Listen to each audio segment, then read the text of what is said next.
fake, you gotta give it all. From battles in the ring to chases on the street, Mike and Trevor making life complete.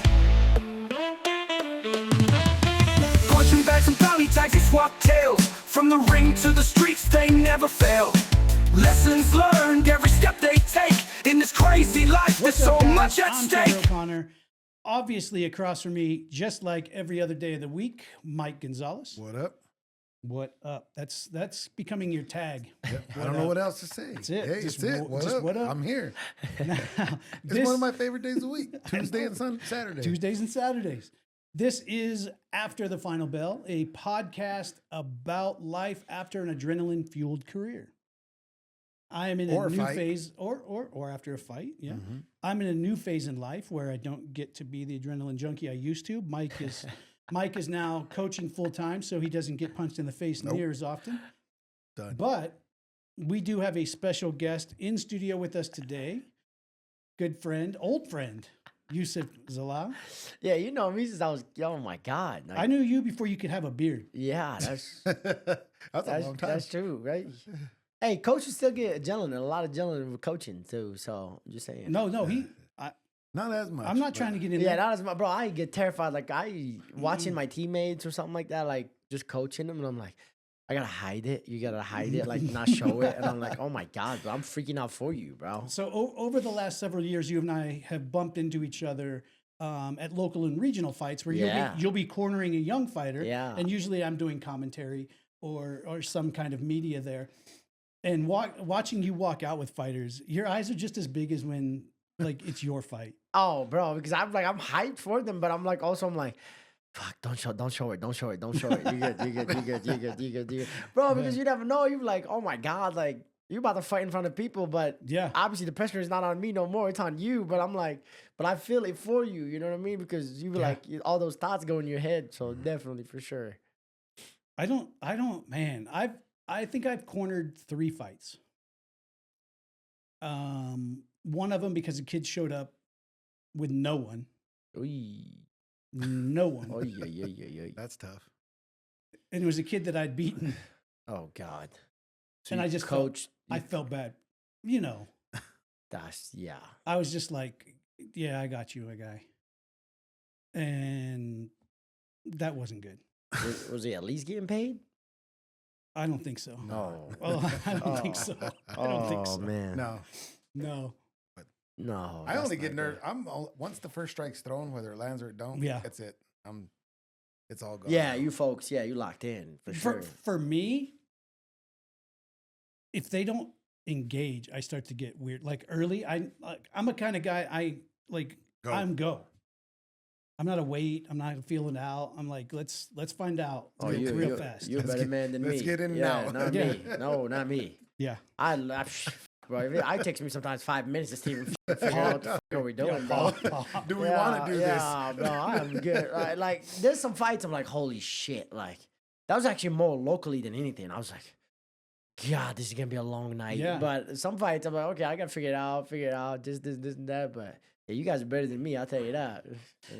See, to me, the anticipation of death is far worse than death itself. For sure. I So would agree with that. let's just go. Let's just die. I'm gonna win or lose. Let's go right now. Oh man. I mean, that's a lot of psychology right there because you put my in like especially heights. Mhm. Yeah, Heights. You're a no go. Oh hell no, bro. Oh. How high? Like ladder height or Like ladder height, like Oh. So you pulled up to my house. That peak out front is probably what, 35? I probably could do that. I scaled that putting Christmas lights on hanging off the front of it. Nah, see, yeah. You something else, brother. You keep that to yourself, brother. I don't have that thing in your head that says this is dangerous. Don't do it. Nah, yeah, you're a better man than me. I'll tell you that. No, it's not. It's Even it's in a fighting, terrible thing. Hey, I'm fighting the same way I go in. I'm like, oh God, he's about to punch me, dog. That is the best. I don't know. That's gonna go away, You're bro. like, "Ooh." They're like, why you like trying to move? I was like, because I'm not trying to get hit. not right now. Anyway. Yeah, what? They're like, oh, just go fight. I'm like, no, why don't you go fight? I was like, it's a good idea. I'm good, bro. Yeah. Let me that ask you thing is this. still clicking for me. In the ready room, are you a calm, relaxed, take a nap kind of guy? No. You're I'm talking guy. Like, bro, this is funny. You guys gonna love this story. My last fight was in Canada. okay. And I don't know if you guys know the cut man Tate. Yeah. He came in and I always with him. Always with him. Just like a lot of fun. He came in, I wrapped his hand before my fight. Like we were just talking smack, and he was like, Cody, my teammate, and he was coaching me then. He was like, yo, let Youssef wrap his hand, because he did videos about fighters wrapping his hand, and like they did like a terrible job. So I was like, I got you. So I literally wrapped his hand. As soon as I got done, he wrapped my hand, and an hour later I fought. So I was like, yeah, I like to talk. So you got to burn the energy. But as soon as my hands get wrapped, that's it. I'm like, that's the one thing I see, just that. But before that, I like to have fun. I was take a nap Yeah, I can't at do the that. venue Yeah, I can't do that. on the couch. Because I'll wake up so tired, bro. I'm like, Oh, this I don't felt so wanna do good. this. Yeah, that's why I try to sleep as much as I can, but I'm like a shit the hype dude. It's like I can't sit still. Like I Oh, literally, yeah.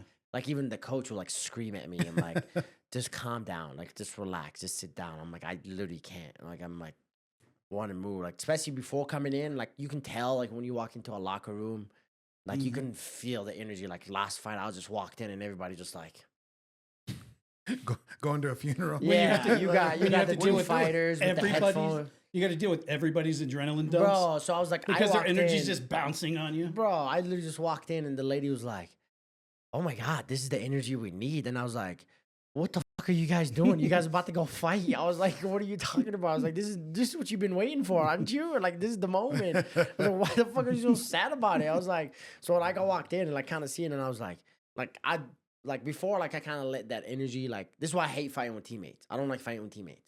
I don't. On the same card. On the same, I yeah, really yeah, don't. yeah. Like, it just, like, if I am, I'd rather fight first and just be done, you know? Because you deal with that energy, you know, like, oh, And if they lose, they come back in. And bro, especially these regional scenes, like we had, like in LFA, like we had like 7 guys. yeah. And I remember this girl, her name is Selena, she fought, but she came back to the locker room with the biggest cut. Selena Rowland? Yeah. The biggest Yeah. cut in her eye. And I was like, what the fuck? Like, and I think the team Then was your like, mortality starts to dial the, in. the team was like 2-2 already. Oh no. Oh, and then there's like 2 more guys, me and Brandon Royval. And I went in, I was like, oh my God. And what I learned was like, just a scenario. Don't worry about it. Focus on you, focus on you, focus on you, focus on you. And then just kind of focus on me. And thank God the fight You have went to be well, but- selfish. Yeah, for sure. You have to be Yep. selfish. Yep. Yep. I think one of my fights, do we have 4? Yeah. And I think it was like, There was. I was the main event. We didn't have the co, but we had like the feature and the one. It was like boom, boom, boom, boom, boom, boom, boom. And I mean, I love my teammates. I loved them at the time, but there were a couple that just really shouldn't have been there. And it took a lot of energy from everybody. Oh, yeah, bro. It definitely takes a lot of energy. Took a for lot, sure. like, Nowadays, I only can do one, and that's it. do you get one on the card? That's it. Yeah. I think you had all 4 of us Yeah, that I, mean, night. I get too tired, and then after the fights, they're Yeah. like, "You want to go out?" No, I want to go to bed. You go out. Still, yeah, to this day, after my fights, bro, I can't go out. I literally Dude. just go home and just eat. I Our- mean, go to that hotel room and just eat. After parties, Yeah. like the worst idea in the entire world. Listen, not when you have drugs, apparently. So But from like, there's that. Yeah, have a good well, time. I don't. So the problem is, I'm like the always the DD guy. Like I don't drink, I don't do like nothing. I don't right? do anything. So for me, it's like guys would go in, and I'm like, especially in the fighter industry, man. If you don't know the fighting industry, obviously you guys know. There's a lot of Dumb stimulants. motherfuckers are wild, bro. They're like they've been waiting for that moment, like exact moment. They're like, and especially when they kind of like lose, they go in like a depressing, lost, and just like, I need to get out of here. I need to do something. I need to be reckless. Yeah. And then they'll be like, they will take whatever you give them. And I said, no questions asked. It's like, here, let's take it. I'm like, bro, that's crazy. What is it? I don't know. That's crazy. So the I fun used to day have a coach like that. oh, bro. So I'm like, we're still trying to make our coach do like smoke. Oh, We- really? Yeah, yeah. We told Oh. him. So he said the only way you do it is we one gets a world title. So if you win a world title, he'll smoke one. Yeah. Okay. We'll make him smoke. All right. I don't do it, but I'm make him smoke. I'll make you smoke. I'm that weird straight edge. I don't drink. I don't smoke. I don't smoke. I don't do anything. Yeah. So it's always weird to me. But everybody wants to do like it's during camp or towards the end of the camp. An after party sounds amazing. You're like, yeah, I'm gonna win. My people are all we're just gonna party. You get done with the fight, and you're like, do we still have to go there? No, that's not. Do we still have to go there? Yeah, that's the only thing. Like for me, I like the food. Like because I've been like chicken really, yeah. Mine is like chicken wing, pizza, burger. Like that's the. Do you have to diet real hard then? No, look at him. 45 a little bit. Like now a little bit. I used to You cut to walk at 35. 60, right? 65, 66. Oh. Yeah, excuse me. At the 5 pounds, but don't play with me like that. But no. But like, yeah. So like, I don't know. I was like, I try to stay just like dieting wise. Like then and then, like I kind of like get like a dessert or something, or eat more because I'm feeling like crap a little bit for training and I stuff cut from like 80. that. Yeah, but but try to do it as best way as I can, you know, with the water. Yeah. Like no. even on fight week, I show up 161. Okay. So I think they said like anywhere from like 10% your weight, you should be fine. Yeah. But yeah, I started 61 and like I made the weight. But for me, I'm a foodie. Are you a salt bath water cut guy? Sauna now. You're a sauna guy? Oh, okay. Yeah, I used to be hot tub. No, hot tub. I don't mess with it at all. Like I think this is the crazy part. 2 fights ago, I was at the PI, and I sat down in the hot tub, and I think I lost like maybe 2 pounds. And I got up, and I'm like, bro, this is like draining me. Yeah. Like all the chlorine, whatever goes in my head. Like I had like a bad headache, so I called the girls from the PI, and I was like, yo, like you guys have like Advil or something. Like I need something. So I took that. Bro, I went in and I was like, this, I'm just gonna sit in the sauna. I went and sat in the sauna, lost like 3 pounds in half of the time that I sat in there. And I said, yeah. And so the You're done next with that, morning, huh? the next morning I just came straight to the sauna. So I just been doing the sauna now. Oh, See, okay. I was always a salt bath guy.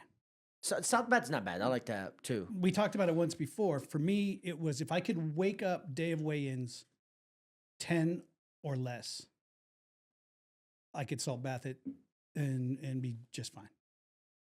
But I also knew Have that you I put could. salt in your water? Huh? You put salt in your water? In my bath? Mm-hmm. Yeah. That's straight bad, brother. No, Epsom salt, Yeah, no.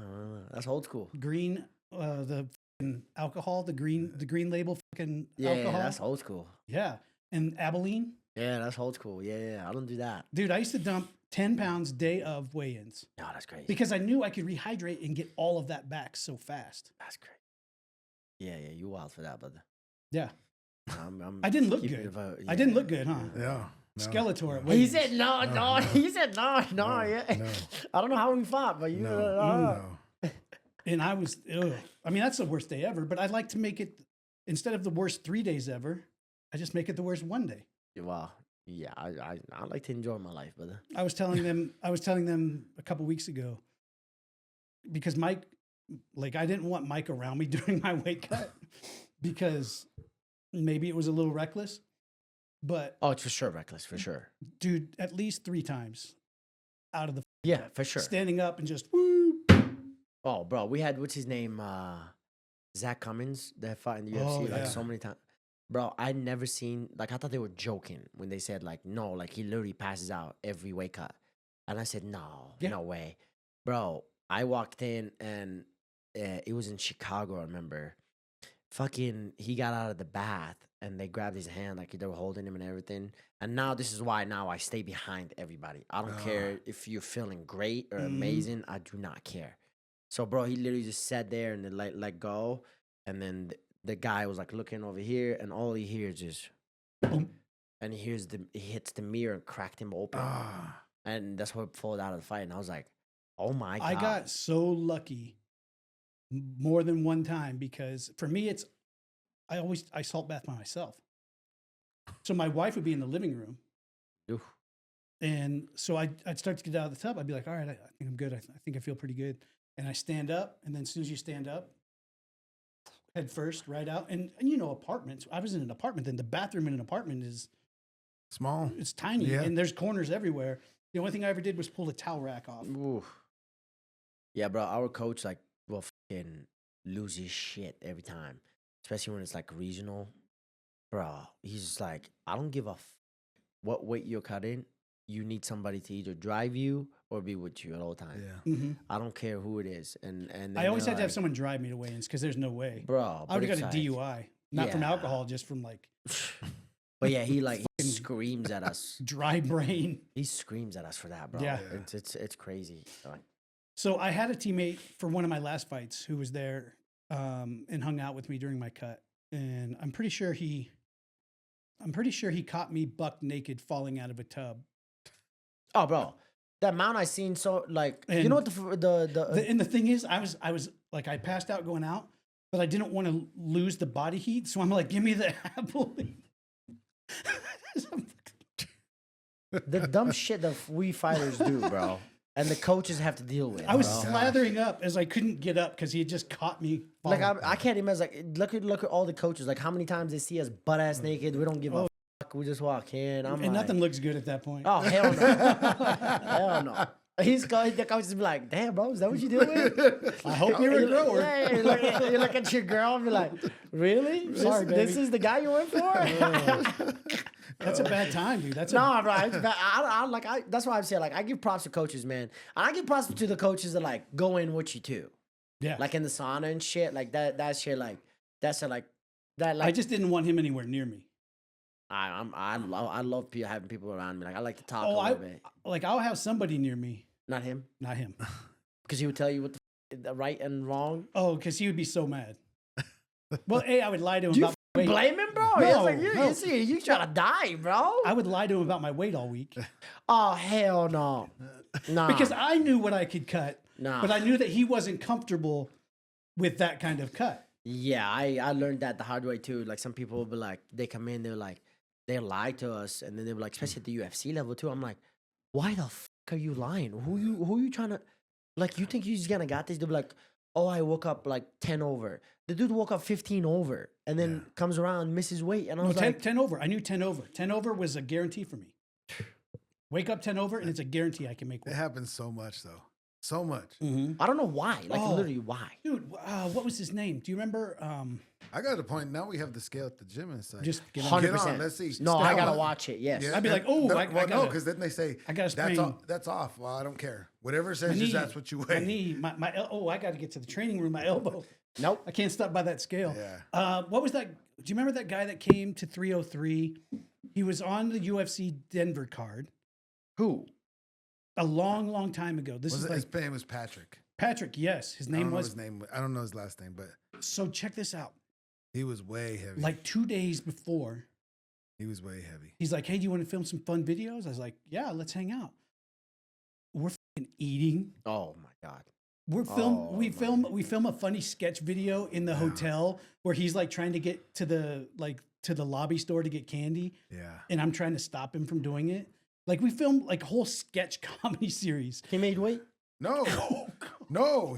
I don't even. And then at the end of it, he goes and steps on the scale and he was like 7 over. Yeah, he was heavy. I don't even know if he had a coach. I know he came Yeah, with it was his that buddy. Don Seamus. He was his buddy. Yeah, that was it. But I don't think that's all he even- had with him. I And don't how people come in like just a week? I don't Yeah, get he it. came Like, in for the week before his fight. I don't get that. Like if you're in Denver, bro, you need at least 3 weeks. Yeah. At 4 weeks. least. Well, you either need to come in 3 weeks early and acclimate, Or 24 or hours. Yeah. before it can get to you. Yeah, you got to come in way late or early enough to get it. Yeah. Bro, that's insane to me. Dude, I guarantee that video is still out there. No. It's hilarious. But then to when he fight- missed weight, I was like, I oh, wouldn't. If God. I wasn't from here, I wouldn't want to fight here. No, Hell hell no. no. And that's what they said. Like a lot of people said. Like I remember because I was supposed to get on that card, and I was supposed to fight the guy that John Earns. I can't say his last name, but I was supposed to fight him in Denver.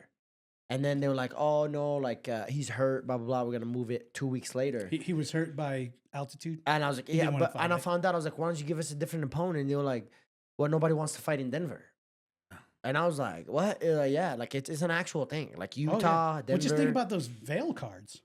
oh, bro, That's even more. I loved Veil cards. I loved every time the LFA came in the Veil. I was like, yes, That means I was like, I don't know. I think my style was to like, let's see what you can do second, third round. Okay, let's start second, third round. And I was like, Vale, thank God. And bro, I remember, bro, hilarious story. I went in and they were like, hey, your opponent pulled out his 10 days.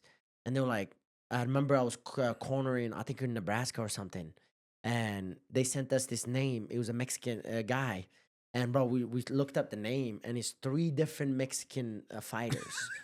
All at the same name. All at the same time. So You didn't know which one you we were had no getting. clue. So literally, I looked at my coach, Mark. He averaged at the their hotel. records. I swear to God, we looked at him at the hotel. And I'm like, bro, am I just going to get up? Or what's going on? Like, how is this going down? Like, exactly. We looked up and it was like, okay, if it's this guy tattoo on the left, this is the guy. So literally, all I was doing at the weigh-ins, oh, I think that's him. Is that him? Is that him? Stocky bro. As soon as I saw that, I was like, yes. Bro, on fight day, this dude was doing a full-blown body lifting Oh, God. workout. Curls for the like, girls. Like straight up, like lifting weights. And I said, oh, hell no. And then I went into the fight. Bro, the dude tried to take my head off, bro. Early? And, oh, my God, bro. I was like, in my head, the fear thing came up immediately. I was like, oh, shit. That's in my head, bro. That was all going in my head. You can even see it in my faces. Oh, shit.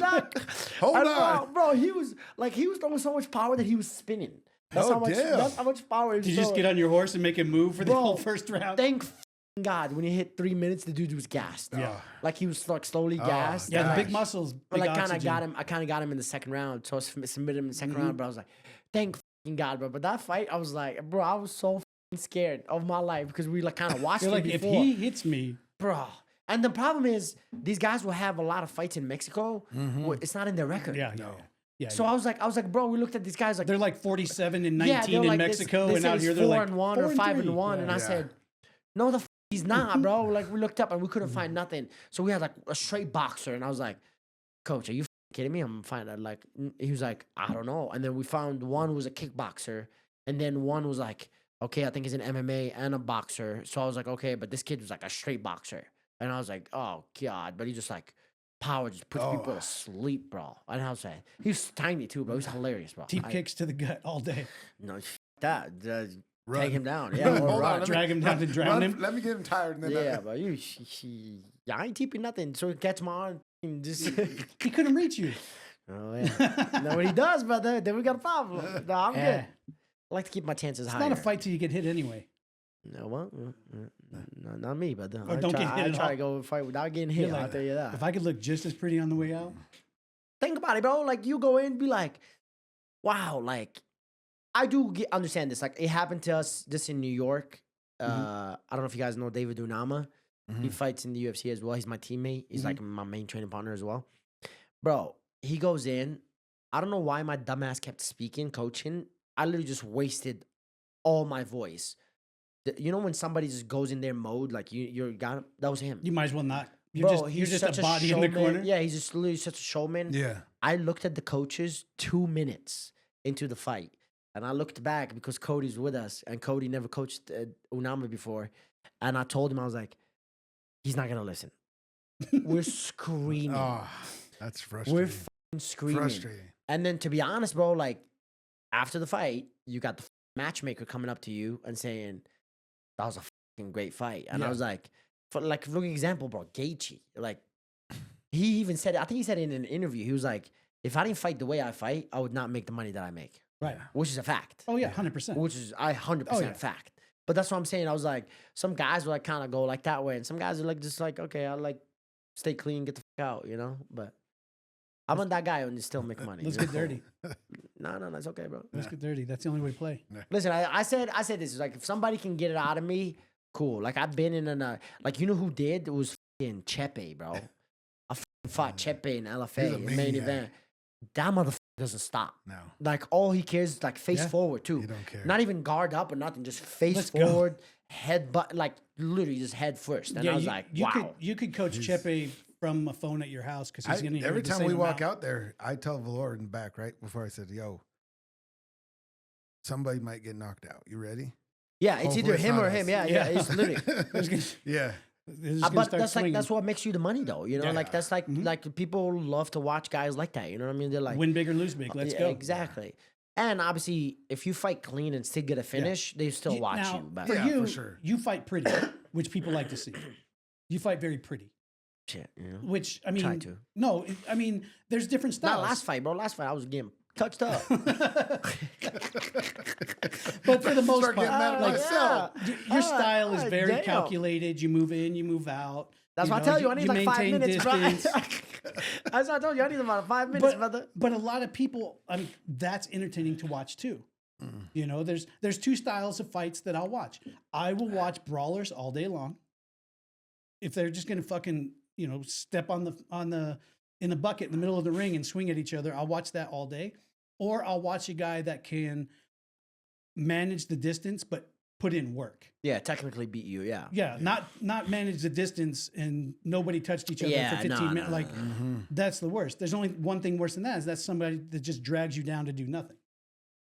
If I can just drag you down and hold you there, that's the worst But part that's ever. scary too. Yeah, that's like you just think about it as like a coach, like you just watch and be like, what the fuck we can do? Then you start sounding like a fan. Just get up. Yeah. Be like, Anything. Just get what's his up. name? What's the other guy? Famous guy. Derek Lewis. No. Just get up. When he was he fought in Denver, he fights bare knuckle now with the nose. Oh, Mike Perry. Mike Perry. Oh yeah. He was like, "You gotta get up. You gotta go. You gotta go." He's like, "Fuck you. You go." Mike Perry's. That's the greatest sound Hey. clip ever. That's so true, though. You gotta go. You gotta hit him. Bro, that's it's hilarious. Bro. I He's don't like, know. Yeah, like I don't want to get. I don't. Not right now. yeah, like I feel like in a way it's like especially in the game, like you get to like about the brain and stuff like that. But Yeah. like sometimes like I feel like okay, like what about if this guy did fight smart and then bang at the right time, if that makes sense? Like if you're touching somebody up, but it's already been Right. touched up. Like if you could take a Gaethje style, but metered, so it wasn't just the whole way. Like someone that could manage distance. bro, Gaethje's striking is nasty. Oh, I Like know. I think people Oh, forget about oh, that. no, I think no, they think we he's just don't a forget yeah. ever. Well, I think people just forget. Oh, he's just a brawler. He's like, no, he's actually a pretty good boxer. No, bro. he's calculated with it, but And his kicks are disgusting. by he's the way. he's like, it's all or nothing. Like I'm going to go forward, That's and a I'm scary going guy to get fight. hit. Yeah, that's a scary guy to fight. And he's willing to pay that price to do the damage that he knows that he can do. You take someone with like that mentality, and like if you could mix like your mentality and that type of mentality where it's just in for the right amount of time and out rather than in until it's over. Bro, a lot of people came out to me the last fight. They're like, that's the most you walked forward and this and this and that. And I was like, did I? I was like, I was getting fucking pieced up. I didn't even know what the fuck I was doing, bro. I was like, and I was the first one to get hit by the new rule with the knee. Mm-hmm. My Yeah. dumbass, like, bro, Were you looking at the this is so stupid too. The ref was in the back. They brought like 3 refs. And then he came back because they wanted to see how they can explain it. And my dumbass was like all excited, bro. I was like, because I told you in the locker room, I'm fucking hyped, bro. And I was like, yeah, okay, cool. So like I can fucking soccer kick him. I can do this. Like I was asking all these questions. They're like, yeah, for sure. Like, and the dude was like all excited too. He was like a wrestler, the ref or one of the commission. He was like, yeah, like you can push, pow. And I said, oh, that's sick. Do that again. And I kind of like watching. I was like, okay, cool. I go into the fight. I was like, okay, like if I get him, If this is gonna I happen, can it's do gonna be that. me doing Okay, it. cool, awesome, bro. This motherfucker picked me up, lifted me up. Yep. My instincts was hand down both so I don't hands thing, bro. And he's a high level guy, so he knows the rules, Yep. bro. Full on knee straight to the head, like zinged my shit up, bro. I got up and I'm like, looked at the coaches. Fuck, and then I kept going, bro. And I was You like, were not getting any help. bro, that's the first thing I came back. I came back to the locker room. That's the first thing I said. I was like, I can't fucking believe I'm the first one to get hit by this. Like, are you fucking kidding me, bro? So like now we're in the history books, the fucking first idiot to get fucking popped by that thing, bro. My name's in there right there. Bro. And then the commentary made it even crazy. They're like, oh yeah, like we're making history, blah blah. And I was like, fuck you guys, bro. I was about like, we I'm don't? the first one, bro. Like, And we just leave that alone. well, because apparently it was the 12 to 6 was Yeah. the first one in there too. The 35er is like the first fight of the second fight of the night. He 12 to landed 6 it. elbow, yeah. He landed it and he cut the dude. So that was the first time in history too. And that, Yeah. and I'm like, Dog, like, what is this? The fucking breaking rules and shit? Like making records by changing rules? Bro. Oh, man. Yeah, I was not happy about that. I'm still pissed off about that knee. I'd be too. I mean, He's zinging my shit up. Yeah, exactly. Yeah. You can't blame nobody else. Nope. I'm like, no, but yeah, it was. But you learned that was a quick learn though, because didn't he put you against something like that? Yeah, And, you're like, and then my knee yep. went down right there, bro. My knee was like right this. He's like, let me think about and then this. the coaches now, they're like every time, like especially my grappling coach, no rule, and he's keep saying it, and I'm like, fuck, he could have kneed me right there. They're like, touch him. I was like, yeah. So I definitely got to a big change. Switch my fucking brain to not do that. Because especially now, it's like better for grapplers, to be honest. Thank the You Lord. can't even fucking do that shit no more. Nope. Stupid punchers and Just kickers. imagine Khabib on you or Islam like that. Forget bro. it. Oh, They knock you out. No, you're done. You're done. Yeah. Can't. We used to make this joke. They're like, hey, if you get a Dagestani, like a name to you, sent to you, like, hey, Youssef, you got this fight. Youssef is hurt, man. Like, give him one of my teammates, though. I want to see the fight from outside. That's the only thing. That's the only thing when you have like good group of teammates. Yeah, give him. Yeah, he got it. Yeah, he good, man. Like, give him Oh, contract. you got this. You know that. You know. Yeah, he got a new contract, bro. Give him that. Oh, That was always the joke. We haven't got offered the Dagestani, so I'm still waiting for that. Speaking of new contracts, just serious for the minute. You're one of the few fighters that have been on the roster, cut, been brought back, and actually are, I think, a better fighter for it. Yeah. And that's hard to say. You know, it's hard to say, hey, man, getting cut was great for you. But it really, like, there's a night and day difference. Oh, people don't believe it, bro. Like, all my interviews, I said, like, what happened to me is the best thing that can ever happen to me. Mhm. It really is. I feel like in what way? Like, as far as like making you reevaluate how you trained or what you were working on, or just like as far as like how you approached the fight game? I think it's both. The biggest thing, it taught me experience, right? And I feel like I was such a young kid that I got signed at like 23, I think. Mhm. And it's such a young kid. Like, I really forgot about what got me there and why I'm doing this, you know? And I feel like sometimes we forget about that, especially after, like, bro, I came in and I won 3 in a row. Just like, Right. boom, just like decision, cool, awesome, great, you know? And then they're like, okay, like, started feeling it a little bit, and then go to Fight Island and fight Taporia on a short notice. And that was the first fight of the main card, and all this stuff like start kind of messing with me a little bit, right? But I kind of like let myself like see what everybody thought about me or they think about me, and I was taking the words like to like heart in a way. Like I was always looking at it not on the business side. I was always looking at it at like a family side. Like, hey, like these guys are my people, like my family. We're all together. Exactly. So like now I look at it in a different perspective, right? It's like, hey, I have an experience behind my back. An experience, I think, is the best teacher in life. Like in life in general. I don't care what you do. You have experience, you're gonna have an advantage over somebody. And you can tell by like I watch like guys like Dustin Poirier and all these guys, like you can tell they let the experience take over, you know? Because like I've done this a million times. I don't have to get nervous. It's not muscle nervous. memory. Exactly. I'm not nervous to go in, and all the pressure was so much on me that like I kind of like let it take over in a way. You know what I mean? So that like in one way, that's what that one taught me. And the second way, it was like it made you reevaluate your life in a way to be like, hey, like, do you really want to fight? Like, Or was it cool and now you can walk away? Exactly. So in a way, it was like more of like, man, I was doing this for fun. I'm doing this for this. I was doing fighting to be a world champion. Right. That was my whole thing. But, you know, I tell this to a lot of people, you know, when your people be like, I'll do better next fight. No, you're not. Like, I feel like a lot of people don't take that to the heart. Like, especially fighters, they go in. And I remember I sat in corners and cried. People who are going to do better don't say it. I wish I did it more. I wish I did this. I wish I did that. The time that I really didn't care about anybody else, all I cared about is me, the way I train, the way I handle my business. And like the biggest problem is the plateau. You get to a point that you think, I'm good. Talent's not gonna take you that much. You got signed, you win 3 in a row. That's what I'm saying. So I'm just good. hit I'm cool. I'm good. plateau, right? Mhm. You got a new contract. You don't got to stress about anything. But it's like there was never that.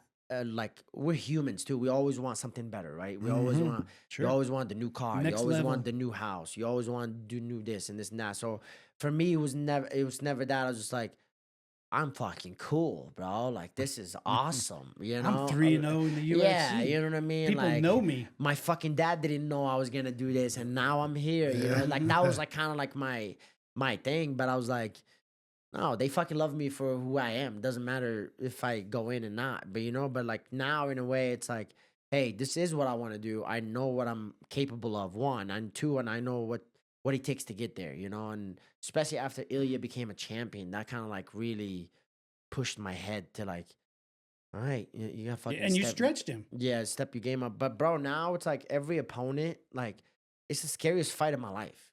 Like you guys should ask my fucking coaches about my Well, they last should, fight. and they should be. Bro, I was so fucking terrified of Jack Shore. Like I don't know why the fuck. I was so terrified, bro. I swear to God, I went in and I was like, don't fucking get grappled. Don't get grappled. And all this pressure. Now you're back. Don't fuck it up. Don't fuck it up. And then now they offered me fucking Calvin Cater, and I'm like, fuck. I'm like, bro, I had like anxiety for the last fucking 2 weeks. Just fucking seeing like everybody's like, oh my God, you're gonna fucking kill him. I was like, you fucking think, bro? I was like, it's a fucking Calvin Cater, seen bro. him? Yeah. I was like, he's like, oh, he's in a three losing streak. I was like, that's even That's worse. worse. I was like, the guy's gonna come in and like fucking hot, you know? So, The guy's about to lose his contract. but He's bro, ready. so, He's gonna be exactly, ready. bro. So like for me, in a way, like I'm really like, I put that standard on not just me, on my teammates as well. I'm like, don't let this take over. You know what I mean? I feel like sometimes we let everything else take over. Like now we're not taking handle in our things. Like, hey, like I keep it real with the guys. I'm like, hey, you want to get better? Like, what are you trying to get better at? Like, you know what I mean? And some guys like, I don't oh, see you showing man. up more. I don't see you Yeah, well, staying it's after. not even that. It's like mentally. Sometimes I feel like you forget about showing up to yourself mentally. You know, like you can just show up and train. Like I've done that a lot of times. I think we've all done that. Yeah, I If completely I show up, understand. I'm good like, enough. Yeah, you love the sport 100%, but there's some days you fucking wake up and don't want to do this. Right. Like I really don't want to do this. Like I wake up someday, I'm like, I just want to stay home. I just want to have a normal fucking life. You know what I mean? But because a lot of people don't understand this, man. Like to be the best in the world, like your day is full. It's like nonstop. Oh yeah, you don't. Like It's not because like you're trying to grow. it's You're not like you train tryna- for 2 hours a day, 3 days a week, and become a world champion. Yeah, so that blows my mind for me, like in a way that I'm like, yeah, I'm just doing this. I'm just like for me, like I get like in a freak out mode, like fuck, like because when I have calmness that I got prepared to fight the best in the world, then I'm gonna go do my best. Like if you beat me, then you beat me because you're better If than you beat me that at the guy. top of my game, you beat me at the Yeah, top. Right. but I was like, I'm not gonna allow you to. But like, hey, like I mentally quit on myself, or mentally did this, or mentally did that. Like, Right. I'm not saying I did, but I'm just saying it's like in a way, like you kind of like go through all these thoughts. So that's what happens when I got cut at the UFC. Like, bro, I just went on like 3 months of just hell through my brain. Like it was literally just like, am I good enough? Well, What the fuck I do now? that has to be the loneliest place in the world. for sure. Be- It's the I mean, saddest even, spot. I mean, you're surrounded by people still, but it's still internally the loneliest place in the world because you can't. You probably can't express it in a way that someone would truly understand what you're feeling, and B, you were like here, and Bro, they I went was- no. Yeah, it's in a way like it makes you appreciate a lot of things. So like it taught me as a man just growing up. It's like it taught you like one, like I always chasing like the money too, right? I'm like because there's different type of fighters that chase money, fighters that chase just adrenaline, And fighters that chase titles. titles, you know. So it all depends on who you are, right? Right. And I put myself to be a world champion, and I will be a world champion. And the thing is to chase that and put it up. There's a lot of fucking pressure that comes with that. You know, you have to back that up. You can't just It's be a like scary thing for people to say. exactly. You You know know, what I mean? I can't just say If hey, you're going to get on a microphone in an interview and talk about how you're going to be a world champion, you better show up from that moment on. You better show up as a champion. And my first round, I did not. How and you that's train, my problem. how you know, all the way through. Or just shut up and fight for money. For sure. And I know people that fight in money and they're really, really good. You know what I mean? But it's like to get to a point to like understand like, hey, if I say I'm gonna go finish a guy, now I have this whole fucking pressure on me that I have to go success, which is fine. I'm fine with that. If it comes out of your mouth, you better no, back exactly. it up. I'm a very competitive guy in a way, and then now I know like I get joy of proving people wrong. Sure. You know what I mean? I feel like sometimes I let people's words like kind of like people always say That's this your is like, fuel. people always say like, don't look at the comments, don't look at this. I was like, no, I love the fucking comments. Give me the fucking comments. Just don't open a YouTube channel then. No, I don't give a fuck. Ooh. Like, give me all that. You know what I mean? I was like, okay, cool. Like, I'm gonna let you in the That's YouTube held comments of my channel for a while. but yeah, bro, If you want like, to delve into hell, if you really want to bathe your soul in hatred, So what was the better feeling, getting your first call or getting your call back? fuck that first call, bro. That's it was crazy, bro. Like the whole first call was, I'd say the first call for sure. The first call was, I remember when LFA stopped working with Access TV, they just stopped and they fucking canceled the show. And I've been dieting for 10 weeks and I was supposed to fight Zach, what's the name of the kid, the 35 kid? I can't remember his name, but yeah, I was supposed to fight him. And they're like, okay. So I said, they canceled the show. And I was like, fuck it, I'm going to Morocco. So I went to Morocco to see my mom. And I think I haven't seen her for like 2 years prior. And I was like, okay, I'm just going to go. I went in, I get a call a week later. in Morocco. Yeah, from my coach. Hey, we got to fight. What the fuck you mean we got to fight? I'm in Morocco. He's like, yeah, we're doing catchweight 140. Because I was supposed to cut down to 35. That was my time back. You're on your way to 35. 35, right? Yeah. And he was like, I was like, coach, when? And he was like, so I came back and I had 2 weeks. So I was like, I literally just hanged up the phone, ate my dessert, finished my dessert. You're like, I'm finishing this. I mean, you're gonna. No, I literally told him, I was like, I had the fuck you mentality. I did not give a fuck. I performed the best I ever did because of the fuck you mentality. Right. Literally. I went in and I was like that. So I came back, but I'm so out of shape. I like came in. I feel like I'm always in a good, decent shape. But I like You're in a different out of shape than what people. So pause. When he says he's out of shape, he means he's not in fight shape. He's not fat ass like me, who then goes to the gym, and it's going to be 3 months before you can get in shape to even start a camp. Bro, Different out of shape. Yeah, so for me, it was like, okay, fuck it. So I literally trained a week, cut the fight week, and fought. And that's when I had my flying knee knockout. And then they come in and they're like, apparently they offered my name to Cheeto Vera, and he said no. And then we're like, I was like, hold on, my name is getting brought up. What the fuck? I You're fought a offering me to catchweight. people, yeah. I was like, I fought catchweight. How the fuck am I going Yeah. in? They're like, just stay ready. Just stay ready. I was like, okay. I was like, we were looking for LFA. We got so frustrated. We were like, we're trying to fight an LFA. Nothing. They would not fly us out. I'm like, oh my God. And I was just waiting. And I remember out of nowhere, I get a FaceTime from my manager. And I was like, this motherfucker don't FaceTime me. What the fuck you on There's something FaceTime? bad or something good? Yeah. So he FaceTimes me and he said, just looks at me and smile. Bro, I kind of like knew right away. I fucking threw my phone and fucking just speechless. Like I was just running like circles. But my coach did not know. He didn't answer his phone because he was doing a mid session. So I went to the gym and I walked up to him and I was like, I'd show you my phone, but it's broken. no. I was like, yeah, man, they found somebody else. I was like, we didn't get it. And he's like, damn. He's like, all right, just stay ready. Keep staying ready. I promise you it's going to happen. And I was like, nah, coach, we fucking got it. He fucking jumped off, flipped off, bro. And that was when I was 7 days notice or like 10 days notice when I fought my debut in the UFC. Yeah. So 100%, I'll take getting the call. That call. I think but the second call was. The second call had to be redeeming, though. It was redeeming because of the story. I went in, fought locally, and then they told me couldn't find nobody to fight us. Not a single person. You've always been hard to match up. I was like, bro, like, I literally told him, I was like, I don't give a fuck if you pay me 2,000. I did not care. I really did not care. You need to be fighting. I just need to fight. And then somehow the Sparta thing came around, and they were like, hey, we're doing the Sparta tournament. And I said, well, fuck, we have no other choice. Like, let's just take it. And that's the right money. So we just take it, and they were like, bro, that was scary as fuck. Because you lose the first fight, you make $0. Right. So I was fucking terrified, bro. You're like, I better not lose. Second fight, This is old school. This is like second everybody fight, throw their money in the pot. bro. Second fight, you only make like $400. Yeah. You don't even cover your cost. So I'm like stressing the fuck out. Bro. Damn. Stressing the fuck out for 10 weeks. I think it was like 10 weeks. And to make even things worse, I go in and they're like, yeah, we have you the number 1 seed. The number 8 seed never fucking fought MMA or kickboxing. He's a straight boxer.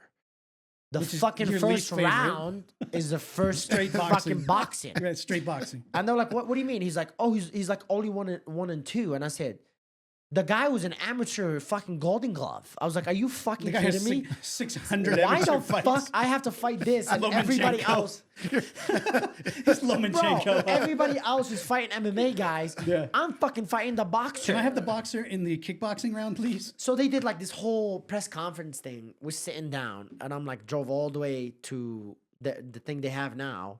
And I'm sitting there, and I'm looking at everybody, and I'm like, everybody's just trying to hard stare at each other. And I'm like, okay, like, cool, guys. Like, you guys about to fight fucking 2 days. Right. And then sitting there, and I'm like, fuck all of you guys. I'm the one who have the hardest matchup out of all you motherfuckers. I'm the 1 seed, and I drew for the the worst. boxing. And they're like, so the number 1 versus number 8. And then I go in, I was like, okay. And then the other 2 guys, which we knew we were going to go either or, was Taiwan Clarkson, because he was a straight wrestler, and then the kickboxer that he went with him. So I knew he was going to be one of those guys. I knew it. Like, off the top of the bat, we're like, okay, we go to the main, this is going to be the 2 guys. One of the 2 guys. One of these 2. And obviously, they fight in the semifinals. We got the kickboxer, cool, awesome. I thought I was going to get Taiwan Clarkson the whole time. Yeah. Like, I think prepared. everybody thought Well, that. I think that's the way they wanted it set up. That was how the bracket was set Because to I was go. prepared, like, Yeah. the whole camp, we were preparing for a lot of wrestling and grappling. Like, we were prepared for the MMA part. Like, okay, that's in my head. My head 'cause was like that. I mean, because I was helping Taiwan a little bit at that time, and when we were talking about it, I said they want to make sure that the 2 fighters that They want the grappler it versus will- the kickboxer. well, and it'll at the help their time. promotion that 2 higher level fighters are Yeah, he was actually getting gonna hard have- to get matchup too. Like, he was hard to yeah. get matchup as well. Real quick, just for the audience, because most of these people have never even been to Colorado. So they have no idea what Sparta is. So Sparta is a local regional promotion here. Probably, as far as local regional, one of the biggest around. Yeah, for sure. And they do this thing called King or Queen of Sparta, in which they pick a weight class and they put 8 guys in. You fight 3 times in one night to win the King of Sparta, and it comes with a payout like 10 grand. Yeah. Right? So, or if you lose in the first round, you Zero. make nothing. If you lose in the second round, you made like $400, so you didn't cover your cost. So you have to fight 3 times in one night: boxing, kickboxing, then MMA, and you for the opportunity to win $10,000, and you get to be the king of something. Yeah, that was the whole confusion, because I only went 3 3-minute rounds in the boxing. The other guys went 4 3-minute rounds. And I was like, what the fuck is that? Like, what the fuck happened in here? But I went in, and apparently they got fucked up Bad something information, yeah. or something. And I was like, okay, like, even the commentators were like, I don't know, because Udover was commentating. And I was like, okay, so I went 3 and 3, but I won the 3 rounds. So they kind of like just left it. And then other guys, I seen them just go 4-3. In my head, I was like, fuck yeah, fuck you guys. Keep going another you round. get an extra round, you know? That's what you get. Yeah. So I'm like, this, bro. And then I go the second kickboxing. It was against Robinson. That motherfucker can hit, bro. He zunged my shit up so bad. And I was like, fuck, like, this young, hungry kid has like some fucking point to prove. Well, you have a huge target on your back at that point. Bro, I felt like the whole time I was like, everybody's trying to take your head off. And I knew that. You're a trophy. At that point, you are a trophy. I know Taiwan was looking for that. Because I was like, as soon as I knew he was like, just imagine the whole story. He goes back. He wins, he signed. Yeah. He wins that fight, he signed. Yeah. Right? So it was like, boom, signed. So I was like, in my head, I was like, okay, but bro, I got so mad about the boxing that I took it so personal, so fucking personal that I train with his teammate now, Jose, but which was his coach. I remember one of my teammates saw him at Landau Performance where I go train strength conditioning and said, Jose told him, was like, hey, I don't think your boy is ready. And I was like, what do you mean? He said, what do you mean? He said, this is not MMA, this is boxing. Bro. Yeah.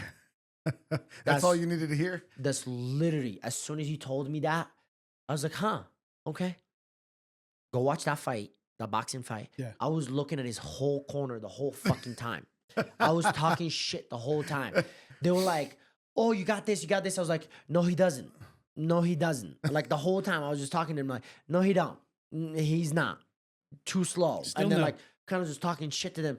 I'm like, I'm not trying to get to that point, but I'm like, bro, like, who the fuck are you, one, to come in and fight against these guys that you don't deserve? Right. Like, you literally don't deserve. You have no right. You do not have a resume that You puts have you on no this. right for you to be here. Yeah. You don't. I'm sorry. I'm not trying to take money No, out of no. people's money, but like, go box. You're If you boxing. want to do MMA or kickboxing, you should have at least a Muay Thai tournament or an MMA fight. Yeah. The guy that didn't have the guy that I fought in the final had like 80 kickboxing fights. Sure. And he comes from a fucking Team Alpha Male, which Yeah. is a great team. So he can probably grapple too. Yeah, so I was like, all right, cool. Like, well, he did not grapple, but I know, but he was not. He not should have good been at able to. grappling. I think the best two guys were me and Taiwan, Yeah. Yeah. and I think everybody put their money on that. Everybody fight. knew. Yeah. Well, I mean, going into it, everybody like saw that that's how the bracket was stacked. I was going in my head. I'm fighting Taiwan in the main event. Yeah.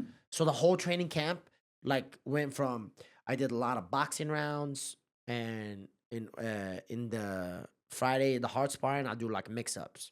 I'll do like boxing, kickboxing, and MMA. Like that camp was like so much fun because like we had to do so many different things. Different stuff. Yeah. It's not the same. It's not the same fucking thing that you used to do. So it's like Right. it was like so much planning going on. Like we knew we were gonna fight this guy. Like, okay, there's a lot of boxing, so I can fuck around with my stance. Not in MMA. You can't do that shit. No.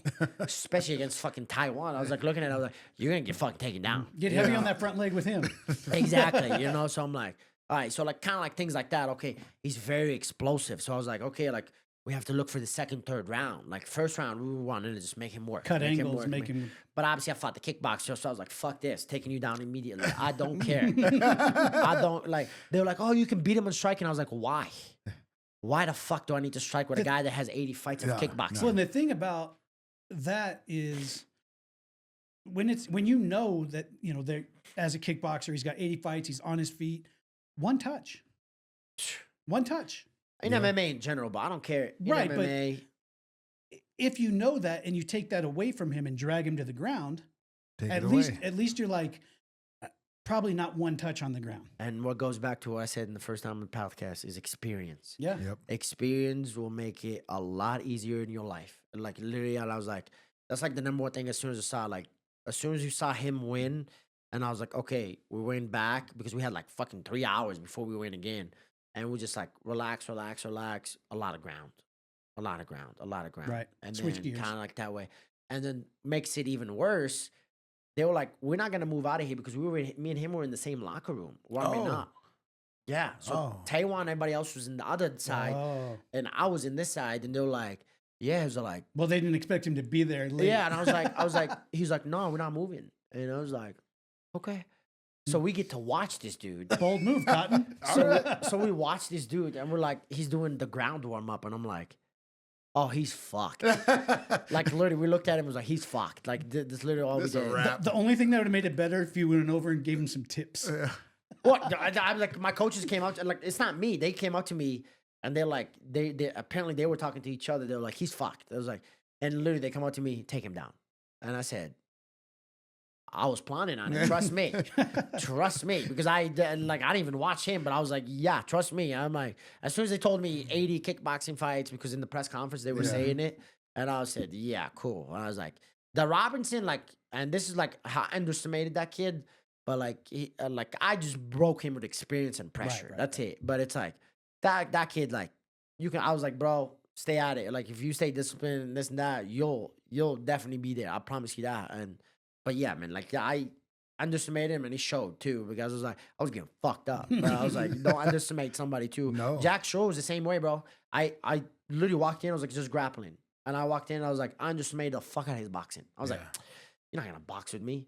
Bro, he was touching my shit up, pop, pop, pop. I was like, where'd you get those fast hands? I'm never doing that. And I'm like, I can't do that, bro. I was like, every time I do that, you like give a calm to your brain a little bit and be like, oh yeah, I don't have to worry about that. I'm like, no, I do. I want to be freaked out. I want to be, because that's when I'm the best. Like when I'm nervous, when I'm freaked out, when I'm like worried about this important. guy. That stuff's important. It's very whether important. you're scared or whether you're nervous, whatever. I think that's important. If you don't feel it at all, that's a problem. I think it's important. It keeps your senses. Yeah, they asked me like, oh yeah, like yeah, sure, you get more comfortable with it for sure, 100%. You get But more comfortable. You're still about to get punched in the face. Oh, bro, trust me, you should. Yeah, I fucking freak out for sure. I'm like always in my head. I'm like, all right, if I get fucking touched up, and that's all I think about. Yeah, and that's. I mean, at the end of the day, you're not going to a chess match. You're going to a place where they lock a door with you and another human being. But bro, that was the whole crazy thing, is like that fight was over, right? We won, and they were trying to get me on Taiwan to fight, and we were like, okay, win. And they were trying to do, I think it was like, can't remember what, like few months later. I think it was November. Something like that. Right? Yeah, because I don't know what the money was, the situation is. All I know is like, hey, they trying to make you defend the belt against him. I was like, okay, cool. And then the Ultimate Fighter opportunity came up. And the producer was like, we love Yousef's story. Let's get him. Cool. I applied for it. Done. I did the interview. Cool. Boom. Awesome. Fly out to Vegas. And apparently it's like a quarantine thing. That you'd be there for 5 days or 6 days. That's when we do the medicals. Mm-hmm. And then they take you in the van and take you to the house. That's when they take your phone and everything. So I literally trained hard 7 weeks, lifting like crazy because we didn't know what the strength conditioning was going to be. All this, like this whole thing. And I went in and I was like, cool, got it. So I go in and they keep the key for you. So you have to like let them know so they can walk you down and walk you up. But it's so stupid. We all go in a van. You got to be apart until we're in the van. You can't catch COVID in a van. But the crazy part is the van was like they take us to do medicals. They just don't want you talking. Yeah, so they want to keep the stories. So I'm a fucking talking guy. So I'm about to learn everybody. So here. I started talking to everybody. So in the van they had 3 featherweights and 2 is it welterweights or middleweights? The last whatever this season was, I think it was like welterweights, and. We were there, and I was like, what's your name? He's like, this. What's your name? Cool. What is this? Well, oh, cool. Like, we just started talking, having fun. And then the lady was like, Yousef, save it for the show. I said, okay, cool. Started talking. Did my medicals from Monday to like Friday. Friday evening or Saturday evening, I get a knock at the door, and I was like, all right, cool. It's the producer. And he walked in. And you know, you can tell somebody's about to tell you something bad. Yeah. I just knew. And I was like, what's up, man? He said, can I come in? I was like, yeah, come in. He said, I don't know how to say this. You're not in. You're an alternate. I said, what the fuck? You're like, how? So they apparently they had 100 to 30, fly out 30. They only need like 20, whatever the case might be. And they have 4 alternates. I was one of the alternates. And I said, are you fucking kidding me, bro? He was like, I'm sorry, bro. I didn't know how it happened. I didn't believe it. And I was like, all right, man, fuck this. So I called the coach and I called my manager right after. They were speechless. They didn't know what the fuck to do. They're like, I thought we were for sure in. Like, I said bye to my family and everybody for 5 weeks. Like, you guys not going to hear a single fucking word from me for 5 weeks. Yeah. So I remember the UFC fights were on in Miami. And less than 23 hours later, I get a call. Hey, they finally give you the Billy fight. Bro, I screamed so hard, bro. I was like, and the crazy part is, bro, I was like so sad and like so fucked up that one of my sponsors sent me like $150 at Uber Eats. And I was gonna order a bunch of shit. You're like, I'm about to eat. Bro, I was gonna order like fucking In-N-Out. I was gonna go off. One of everything? But something, I was like, you know what? Relax. So all I did was ordered my those Mexican cookies. It's like healthy, the like grain free and all this shit. I love those. Like those are like sweets, but I was like, okay, maybe like we'll take the fucking the things that I want out of my head. Yeah. Right. So I literally just Little ordered that. treat. Yeah, I literally just ordered that, some Zevias, and I just sat there. And literally 23 hours later, they're like, hey, you're fighting him in 2 weeks. Oh. And then boom, we got that fight. And I looked it up, and that was like all the heat too, like number 19 in the world, and blah blah blah, and this and that. And I don't even know he never got submitted until in the interview. They told me in the interview. And He's a tough kid too, man. but I was like, man, fuck this, bro. So I was like, bro, yeah, I was screamed so loud, bro. And You always like shout out to Joey though, the guy, the producer. Like he's been so dope, bro. Like he was like, cool. Like he texted the UFC right there. They sent me a flight the next day, got me all set up and all that stuff. And like they put all the medicals that I took from there, they sent it to them. And so it was So like, you were cleared like, already? yeah, it was like easy clear out. So it was like, thank fucking God. Yeah, that's good. But that's why I tell people, like, if you're not in the UFC and you have a lot of fights, stay ready for an experienced guy, because apparently he was so experienced they can't put him against a guy that's 6-0 or 7-0. Yeah. They needed to put him with somebody that's experienced. And I was That's like, got cool. some. Yeah, so I was 13-5. So Yeah, it was like like, fucking. you just had put enough me in. numbers. Yeah, so just put me in. So Yeah. that was the journey back. Yeah. That's crazy. Which is like, I don't know, that's- getting that call off, while at the Tough House or at the Tough Hotel still. Yeah, you get a bad news to a great news. In like 24 Like, hours, you go from 23 hours. like the exactly bottom, Yeah. Literally exactly 23 the hours. bottom of what could happen to. Oh, bro, it was so crazy. Like, You're like, that's- I'm cutting the line, guys. I'm going to the show. Well, again, that's like, you got to look at it that way. Is like, what you do will like put you in places that you need to be, right? Like, even this fight, the matchmaker was like, it was like, yeah, like a lot of people went in 3 in a row. They have this, they have that. You're just doing it better. And I was like, oh, thank you. I appreciate like, it, bro. yes, I was yeah. like, thank you. No, I'd fuck that, bro. I was like, with the matchmakers, bro, I'm good, bro. I don't like, especially Sean Shelby, bro. He's, I'm like, he's tough. he's to- like, bro, I can't get an emotion out of him, No. bro. Like, I look at him like, man, what do you think? It was so good. It was good. And then he sends a text to my manager. That was fucking great. And I said, How about that to me? bro, I talked to you face to I face. looked at you. I talked to you face to face. Yeah. So in a way, it's kind of like goes in, and I'm like, so it kind of like all depends, right? But like for me, I was like, listen, bro, like put in the work and let everybody like, and everybody has a motivator, right? And I always been, I feel like I wanted to put it as like, okay, like, you know, the difference between a showman, like the guys that can talk, but the guys Flashy. can like really have fun, like guys that kind of do that. I'm just being me. That's what I told him. I was like, before I'm stopping, like, don't embarrass myself. Don't try to get knocked out. Don't try to do this. Don't try to do that. And I'm like, bro, like, I'm putting so many restrictive lines on myself to like even go perform. Like, Right. You're just not giving yourself a chance to exactly. you gotta- just be you. And You for know what I me mean? to like go fucking be loud, be the guy that I am, be the guy that's smiling, be the guy that did that, and Well, then that's kind of have fun I mean, with it. in the world we live in now, it's very hard for people who are not willing to be that personality to get that multiple call, back and back and back. If you are, if you're boring, if you're negative in any way, you probably don't get that second call. No, for sure. You don't, you're not getting re-signed. Bro, there's a lot of people that are not getting re-signed because they're not even signed. That's not even Because they're great fighters. They're 9 just and not, 0, yeah. 9 and 0, not even getting signed. So it's like in a way you look at it like it's a blessing for sure, 100%.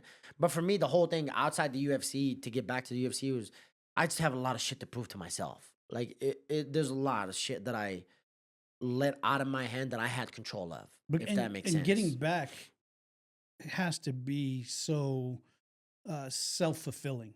It's relaxing, bro. Because nobody else is going to understand it except for you. 100%. Nobody's going to understand, where you were at mentally, what you had to do to position yourself.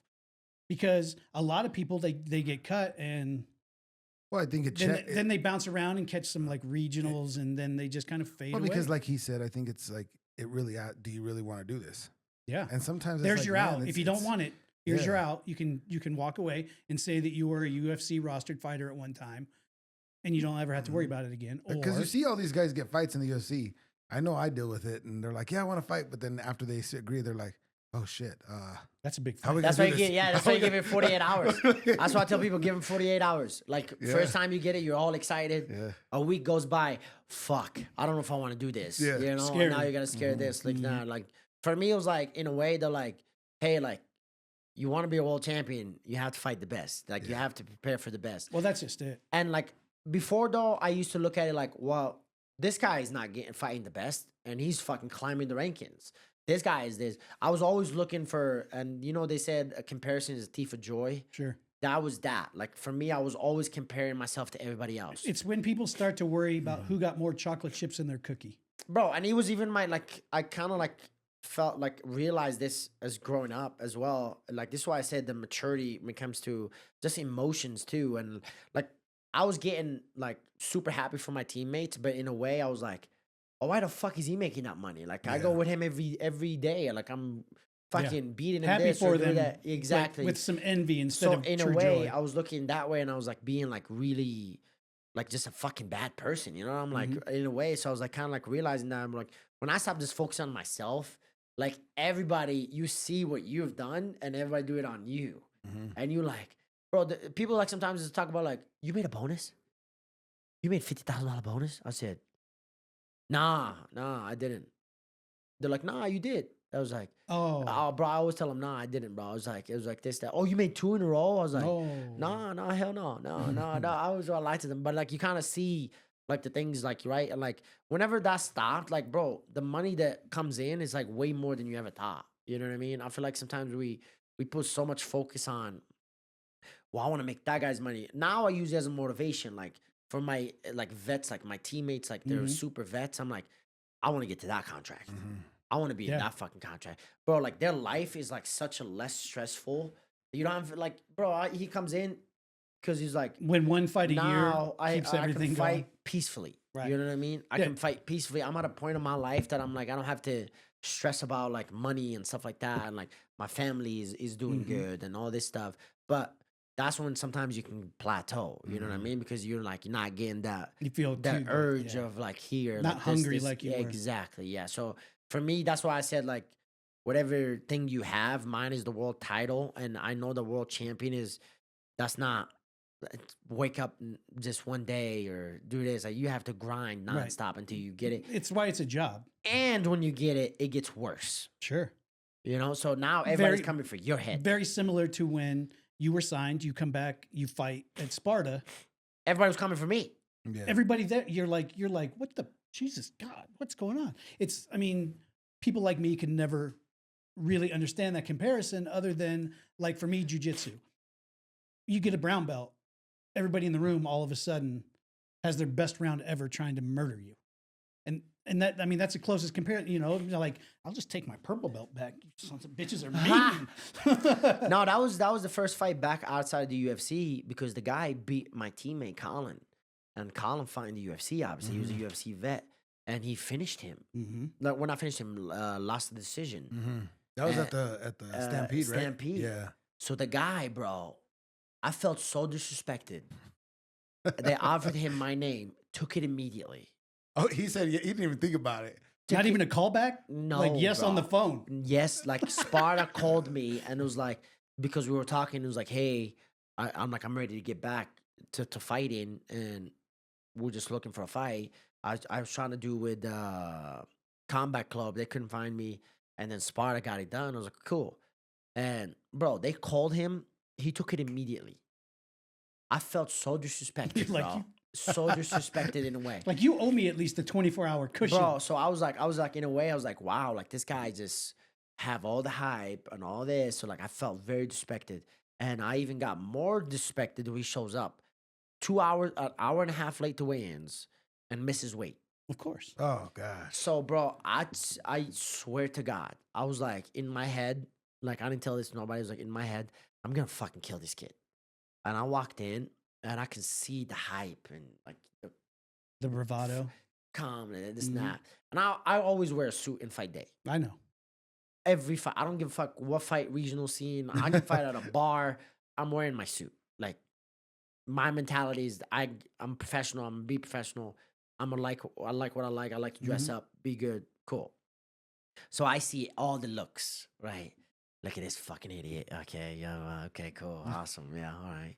All right. Nice Bro, as suit. soon as we go into the cage and they lock that fucking door, I look at him in the eye and I can see he's like, oh, I oversold this. fuck. Never Bro, I mind. swear to God, I saw the drop. Like, look at his face when you watch that video. I saw his man. face and I was like, he's just like, oh, fuck. And I said, yeah, it's going to be a long night for you. But then I think I finished him in the second round. But yeah, that was my comeback story pretty much. Hey, Real quick, I got to get this in, guys. If you'd like to make a comment or talk to us about something we talked about in the show, 303-578-8680. You can call and leave a voicemail. We'll play them on the following show. So if you have something about Yousef or a question about it, we will play it and answer it. And if it's a question about something with Yousef, I'll text him and he'll ignore me, and then I'll make up an answer. yeah, there you go. You had something going on? I was gonna ask him a question. Yeah. So you're from Morocco, right? Yeah. And we had a couple of guys from Morocco in our gym. Mm-hmm. What are they doing different over there with striking? Because you guys are all good strikers. You're a good striker. The guys that I know that are at our gym, like I think Mike's a racist. no, Ah, that's crazy. That's crazy. like we've got a couple guys. He said those people can hit. Like they're good. They're good strikers. Yeah. What yeah. what are they? What do? It's because they kickbox doing? out of the womb. That's No, so it's Muay I tell Thai. people in Morocco, there's like three things: soccer, jail, or kickboxing. Yeah. You pick which one you want. Like literally, that's it. Like my mom put me in kickboxing. And two is I think it's toughness, right? yeah. The toughness that you grew up. It's like saying a Mexican fighter trying to put down a Mexican fighter down. Like it's hard. Like if you accomplish that, like you're a fucking Mexican amazing. boxer? Yeah, Yeah, you yeah. put down a Mexican boxer, like you're like holy shit, you know. The only time they ever stop Mexican fighter boxers is a cut or something. That's right. it, which is insane to me. But like. In a way, they're like, is this the toughness of the way they got like grow up and then the way they raised, right? It's kind of like jujitsu in Brazil. You Pretty either much, you wake yeah. up, you either do jujitsu or you work in the kitchen or something. I So don't- that's what I'm saying. So like in a way, like this kind of thing, but it's like it's been always such a high level kickboxing that like they're always just like kickbox. And bro, I went there like 2 years ago, and I walked into the gym just kind of like, just what's up, guys? like, hey, how you guys doing? Cool. Like I'm not the guy that like, oh, I'm in the UFC, but I didn't even fucking tell them I'm in the UFC. I just told them, like, hey guys, I just want to train, blah blah. They're like, oh, like the guy knew I'd fight in the UFC, so I just gave him like I brought my gloves and I signed them. I just gave them to him, and I was like, here, he has them hanged up in the gym and everything. But I was like, all right, cool, like awesome, bro. They fucking put me through hell. Through fucking hell, bro. And I was like, no wonder why they fucking just be brawling, bro. I went in, he was like, okay, I did the boxing class, straight to the mitts with this guy, the kickboxer Moroccan, and he went to Thailand as well and everything. Bro, he murdered my ass for like 5 rounds straight. And I think he wanted to like show his skills. And I was like, I know you can hold pads. You're like, brother. I'm good. I know you can. In my head, I was like, I know you can. So I'm like sitting there in a ring. I'm hitting fucking cracking pads. And the guy's like this. This is cool. Yeah, fuck yeah. Yeah. In my head, I'm like, bro, I'm fucking getting tired. You're like, bro. can we I'm slow out this of down? shape. How about if you talk to me for a minute? I haven't trained in a little bit too, and I'm like, all I've been eating is bread and fucking dessert. I was Right. like, I'm not in a good shape right now, bro. So I went in and he just fucking pop, pop, pop, pop, pop, bro. And then they in Morocco, they get a sponge, put it with water, and fucking water all over you to wake your ass up. Yeah, like Between so- rounds, they just yeah, so I'm sitting there. Shit. All right, I'm ready. I'm like, ready. like, holy Yeah. fuck. But like, yeah, so I did that. And then straight from there, I went straight to sparring. And I'm like, bro, I am dying. And like, he sends me all the young, hungry kids. And like, I went with this boxer that was in the Moroccan team. And But you know all how this much stuff. you inspired every one of those guys? Bro. And I was like, just getting my ass They're beat. probably still telling the story right now about how they got to spar with. Oh, especially now, I feel like when I'm back in the Yeah, UFC, yeah, too, yeah. they're like, oh my God, like I I, touched went him with up the a little UFC bit. guy. Touched Yeah, him. I was fucking hitting him too. And like I have like guy that I went with, the Moroccan boxer, he sends me videos of him shadow boxing and like just See? motivated. And I was Yeah. like, in a way, I felt like It's I was like, those fuck. things that you don't realize the ripple effect. Oh, for sure, bro. And one day I was like, in my head, one time I was like, I'll be back for your ass, bro. I can't wait. But yeah, it's like an inspiring way, right? To kind of see that, and then to kind of just like, wow, like you actually have people like And you just motivate and stuff like Also that. understanding that everywhere you go, you're always going to be a target. Anywhere you go to train, people are going to, someone wants to make a name. Bro, it's like sometimes I feel like now it's like I'm at a point in my career that I'm like, hey, like let's focus a lot on more game planning. Let's focus on more of the people that we're gonna bring in is just more for straight game planning. Like Mark used to be like really hard at not bringing people in, but like now he's like way more open to bringing people in. Like, bro, I got to spar Corey Sanhagen. That's like that was dope as fuck. Did you have fun? Yeah, that was dope as fuck. Like just to see the like IQ wise and like He's Rain how Man. like how he deals with things and stuff like that. He's And I I'm told telling him, you. Oh, he's good. I told him, I was like, last time I sparred him was when Muscle Farm was here. Oh yeah. So it was a long time. I was a fucking kid, bro. I sparred him, and I was like, yeah, bro, I remember. And fucking out of nowhere, before Jack Shore, I sparred. He was the last hard sparring from my week, and I sparred him 3 rounds in the cage, and like he was looking at me, is this good enough base, and this and that, and that's kind of to see like take the back and see how he like reacts, and like just like everything's just so smooth, and like everything's like thoughtful. It's not like just like, oh, just get the fuck up. It's not clunky. Yeah, it's not. So that's the things that I need. I was like, that's the things I want, like to get an IQ test, and then it's like more of like, okay, like now we're having fun. Now it's a test game. Like really is a test game now. So it's like at such a high level, like you have to really recognize and you have to respect everything too. Right. Because your teammates that you went with, you were like, okay, I'm not gonna respect his striking because his striking is not that good. You know the counter to but I everything gotta that he respect does. his grappling or whatever the case is, right? But with him, I didn't know what to expect. So I was like, I didn't know if he goes hard. Careful I didn't know if he everywhere. I don't know if he goes like slow. I don't- Is he going to like- match me or do I have to match him? Exactly. So now I kind of like get in a way to like go in like touch. Okay, see, okay, we good. Okay, we're going in a good flow. Cool. We still like popping each other. We're not just like, oh yeah, no, like you It's still not patty cake. like you still got to be fucking ready or you're gonna get whacked. You know what I mean? Like you still got to be ready. So that's kind of like what I'm talking about. It's like it's almost like the nerves you get in a fight, if that makes sense. Right.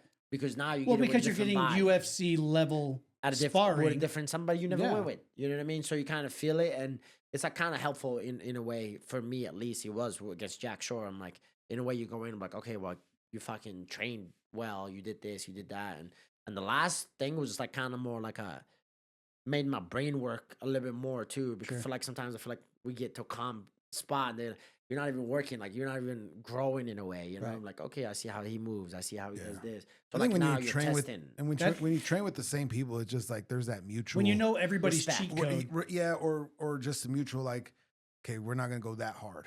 Or I won't go there with him because you know what I mean. Yeah, that's why I pick some certain people in the gym that I'm like, I know these fuckers are gonna go hard. Bro. Yeah. I know this guy is gonna like Unama, bro. Like when they say African strength, like that's the That's definition of African, bro. Like I literally see this kid take him down and full on just fucking pushes me up and just gets up, and he's ready to bang at any time. Yeah. Like he does not scared. I'm like, bro, like I my dumbass were like, I can't remember what camp was it. I think it was 2 fights ago or something, like 3 fights ago. I went in and I just fought in, like he was fighting a Brazilian. And I just started fucking, 2-3, 3-2. And I'm going to war. And he's fucking just cracked me so hard. Just zinged my shit up. And I said, yeah, coach, I'm not doing this. Fuck this. Straight to takedown, bro. I was like, fuck this, bro. But yeah, like kids like that will get out of you, bro. Like we'll get you fucking going. Yeah. And that's what you want. Oh, for sure, man. I feel you like want those teammates that want you to like have the toughest camp you can possibly have, because then you're the most prepared. yeah, that's why I tell these you guys, don't want man, those yes men. I tell these guys, teammates. man, like, you're going with me. I'm going to give you the hardest round, not like try to kill you, but I'm going to give you the hardest round, the hardest push you can ever get, because fighting is not nice. Literally, there's nothing about fighting that's fucking nice. The only thing that's nice is winning. Yeah, When you get the win, and the that's thing it. is, anytime you take a rest round because one of your teammates takes it easy and knows that maybe you need a break, you know that your opponent probably isn't taking a rest round. And that's one less round that prepared you for where you needed to be. Yeah, and that's what I'm saying, man. It's like the standard that you set for yourself, but it's also the standard that you set for the team. I feel like sometimes guys will, especially like bigger teams, right? You get to like all your main focus is only these 3 guys or 4 guys. It's not the whole team. I'm like, no, bro, you gonna go with me. needs to be the whole team. You're about to feel it. You know, I don't care. Like I don't feel bad for you. I really don't like to be on not just on this team to be fighting. It's a whole different thing. Like not everybody just wakes up and go fight. Like that's No. why there's only 700 fucking fighters in the UFC. There's And not it's such a small percentage of the world that will ever experience walking in a cage and getting the door locked behind them. especially in the UFC. Yeah, and and I'm then like, to do it at that level is even that's what I'm crazier. saying. So I tell these guys, I'm like, Yep. I don't think you guys know. Like, I've been in the both worlds of being there. Oh my God, you're on top of the world. And not being there. Nah, you're shit. We know he fucking sucked. You know, all these comments, right? And then to back, oh my God, like he looks so different. I still don't know. I don't know about this. Like, you're We'll about to get see. knocked out. You're about to get this. I'm like, okay, fuck you. I can't wait to talk to you. And like stuff like that. But it's like, to show those guys, especially the young upcoming guys, I'm like, take advantage of it now. Like if you treat it like it's the scariest thing in the world, and it's like it gets you up and like gets you doing things, right? You can't just be like, Yeah. because when you're like, yeah, I'm just gonna go fight, yeah, like there's nothing not really. Your body's not ready for it, man. Right. It's like I'm fucking scared, bro. Gotta get in a fight. I'm getting worked Yeah. up. You know what I mean? So yeah, for sure. That's what everybody's like, were you nervous? No, I was scared. No, I was not nervous. Nerves, I was scared. nerves are gonna be there no matter what. I was scared. I don't care who you are. Nerves are gonna Yeah, be there yeah. no matter what. But I think it's like it's just how you handle it and like how you get better with it, right? But scared, like we want you to be scared. We want you to be nervous, right? And like Right. we said that in the beginning. If your fighter's not nervous, like maybe that's how he hides his nervousness, right? There's always somebody that always does something. It's either talking or going to the bathroom or like, bro, in the fight day, I'm fucking pissing like 8 times like before the fucking fight. It's weird. Like it's crazy, especially in Vegas because you have to have the commissioner with you, bro. Like the dude just walks with me back and forward. One Yeah. time I was like, bro, I have to go take a shit, bro. Like my heart, my stomach was like, oh, and like I'm fucking getting nervous, and I was like, bro, yeah, like get me the fuck out of here, bro. Let's go, and then come back, and I'm like, okay, cool, like we ready, Now ready, yeah, Yeah, but- it's a process. One thing I wanted to talk about and explore a little bit is, I mean, obviously you're a young guy, Oh, and getting old, bro. no, you're still a kid. I think you could be my kid. No, that's crazy. But fight careers are not a 20-year thing. It's not you do 20 years and retire. Where are you setting yourself up? What is obviously become a world champion, and that's great, but you could be a world champion and retired from fighting at 30, 27. I mean, these are all possibilities.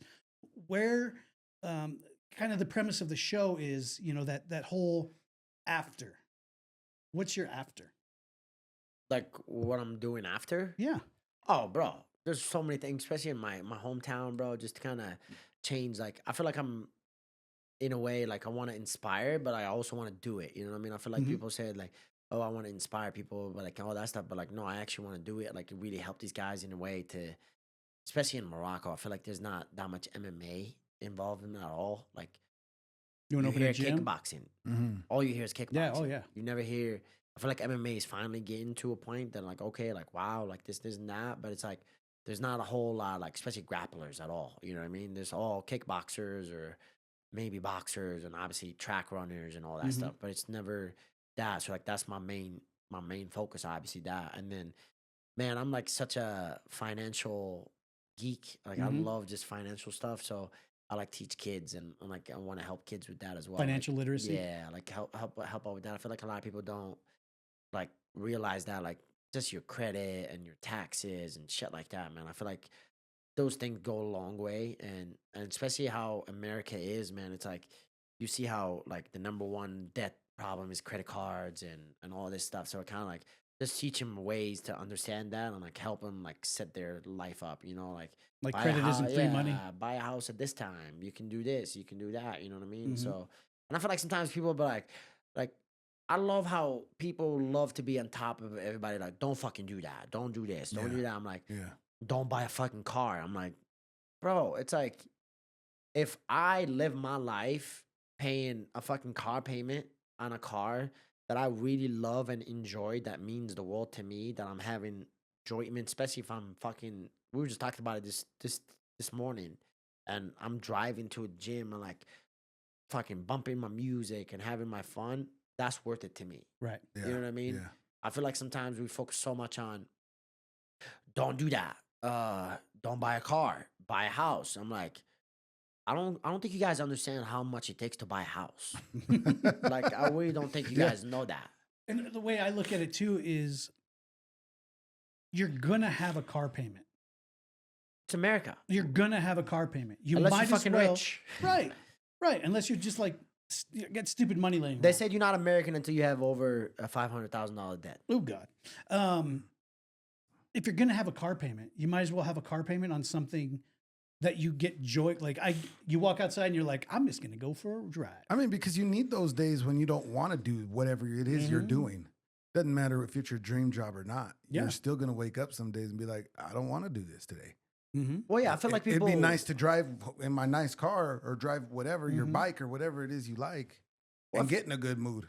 100%. I feel like people like will like to judge, right? And like, especially in the society that we live in, right? They be like, "Oh man, like you got this," but if I really know you, I know you spend money on something that I'm like, I think it's stupid. Yeah. Yeah. And same thing for me. Like for me, It's bro, for everybody. it comes to food, tech stuff like PCs or something. I'll spend money on, and then cars. Those Yeah. are my three top things. It doesn't mean I'm a fucking stupid, not gonna set myself up to do that. But like, Right. okay, I bought my house at 23 years old. Like everybody was like, when I fought first to run in the UFC, bro, I was just saving money, saving, paid. I got divorced, I sold the house, but That's neither here nor there. another story. But Different podcast. But yeah, you want to get to that. Put that over there. Yeah, put that over there. But no, but for real. So it's like we always like get to judging, right? And like because we want to feel better than everybody else. Sure. That's just the What human I have, nature. I did the right way. What you had, Yeah. you did stupid and frivolous. So for me, it's like that's what I'm saying. Like, hey man, like you want to have fun. Like there's something that's stupid, right? Like you don't make no fucking money, and then you're spending $1,500 payment on a car. Right. Okay, now we got an issue, right? Yeah. You make $3,000 a month. You're spending half of it on a car. But like payment. I was talking about it this morning. Like if you stop fighting for 3 years and you're fine, you're good to fucking go spend money on a car. Right. You know what I mean? In a way like that. Like that's how I look at it. I'm like, I don't know who. Like I've always been around. Like my coach Mark, a lot of guys, and the people around me. They always taught me about life more than anything than fighting. Mm-hmm. To be honest, like even my old coach was like, "You fight outside, I'll never coach you ever again." Like literally, he told me this to my word. And I was a kid. I was 18 years old. I was like, fucking ready. He don't know. Yeah, I was ready to fucking go fight in high school. Like, Yeah. I was like, it was kind of like a bad way, you know, and like kind of like didn't know about colleges and nothing. Like I didn't even go to college, you know what I mean? So like I didn't even know about scholarships, like you can change your life and stuff like that, you know, like get an education and all that stuff. So it's like there's a lot of things that like try to help people and like just kind of understand. Like people are gonna do what they want, obviously, but especially if you have an inspiration for them and they love you, If you and can they mentor inspire someone, you, yeah. that's like my thing. Like I want to like just help. Like I remember I helped so many teammates, bro. Just their whole financial things. Like I helped them set up accounts. I helped them Budgets. explain. Yeah, this is a credit card for your business. This is a credit card for your personal. If you take your fucking girl out, that's personal. That's not business. Don't put it over here. Exactly. So there's like so many things that you gotta like understand. So I definitely see that as my afterlife. I remember my ex-wife would always tell me that. It was like, Youssef, you could do whatever you want. I know you could do whatever you want. But she was like, I know you love financial. Like you can be either financial or sales guy. And I was like, I don't know, maybe I do that. I love cars, so I might be a fucking sales guy for cars, bro. I'll be that. So yeah, 100%, bro. That's that. I think that'll be my afterlife is coaching and just helping kids, especially in Morocco. I feel like, bro, like we don't make as much as here. Like you be amazed. Like guys like will work their ass off like nonstop to make $300 a month. Yeah. You know, That's crazy. and I was like, yeah. So it's like to see like going back to my country every year or every other year humbles me, bro. Like it never, like it makes me appreciate everything I Remind fucking you exactly have. where you came Like from. why I do this. This is why I do this. This is why, like, bro, just like I send my mom money every month, and like her sister and all that. Like just $100 a month changes their life. Like stress, a little Right. bit less stress, you know. And what we're I mean? like, that was dinner. That was coffee for the week, or some people like, you know what I mean. So Yeah. it's kind of like I took look two at it buddies out to away. Hoo Hot. Yeah, so Same like $100. kind of like in a way like that. So that's what I'm saying. It's like you get to a point that like you appreciate a lot of things and realize a lot of things. But I also like have your fun too, right? But have fun when you need to, like when your family's set and then like like, hey, if something happens, like cool, you have a credit card payment, cool, pay it off. Or turn your fun into a business. You'll be fine, exactly. Yeah. But again, it's like starting a business and buying a home takes a lot. Like, sure, oh my gosh, you only need 3.5%. I'm like, Of $500,000. exactly. Like in Denver, like, come on, bro. And then plus you gotta pay closing costs. Oh, sure, the government will help you. I was like, no, they're not. You be ready for that. And I'm like, who just has 30 Plus grand? taxes Yeah, who every just has month. 30 grand sitting? Sitting around, yep. And then they'd be like, oh my God, like you're saving them. I'm like, bro, like there's a lot of things that I was meaning to ask you. I'm getting ready to buy a house. I'm just a little bit short. oh, hell no. Hell no. Hell no. Nah, but I'm like, I have an apartment now, so I'm trying to get a house in October and just kind of go from there. That's when my lease ends, but hopefully, yeah, get a house before Back in the that. house, And then, yeah, just kind of get, like, I always been like the guy, like, get a house, get married, have kids. Like, Yeah. I'm old school, man, old traditional. Like, I even told my ex-wife, like, she kind of got in a fight with me. I was like, I never want you to work a day in your life. Yeah. And You weren't being chauvinistic. no, I literally told her that, like, You because wanted I to would take care of her genuinely that way. care, Yeah, you know? you- And I was like, she started fighting me for that. She was like, no, I want to fucking have a job. I want to work. I'm like, They take that so offensive. I was It's like, bro, what I are was you like, doing? no, like, I really want you, like, not to ever have it work again, you know? And my family to ever not worry about money. I feel like, and I always grew up with such a money problems, man. It's always been like fights about money. Like most of my family fights was about money. See, I can't have Kristen having a job because she does everything. Exactly. Well, in a way, it helps you, right? Well, no, like she is full time me. For sure. The business of me, she works full time. She works way more hours a week than I do. She puts in way more effort than I do, but she manages the business of me. You know, she sets our studio, she edits our podcast. She manages because you know how did you get sponsor requests that come through? I just forward the email to her. I don't even think about any of it. Yeah, man. It's just So, crazy to me how For her to have a job would be crazy because I would have to hire 4 people to do what she does to keep this business moving forward. Yeah, man. It's behind every great man is a great woman. And I don't too, want man. her. I don't want her to feel like she has to go out and bring home the bacon.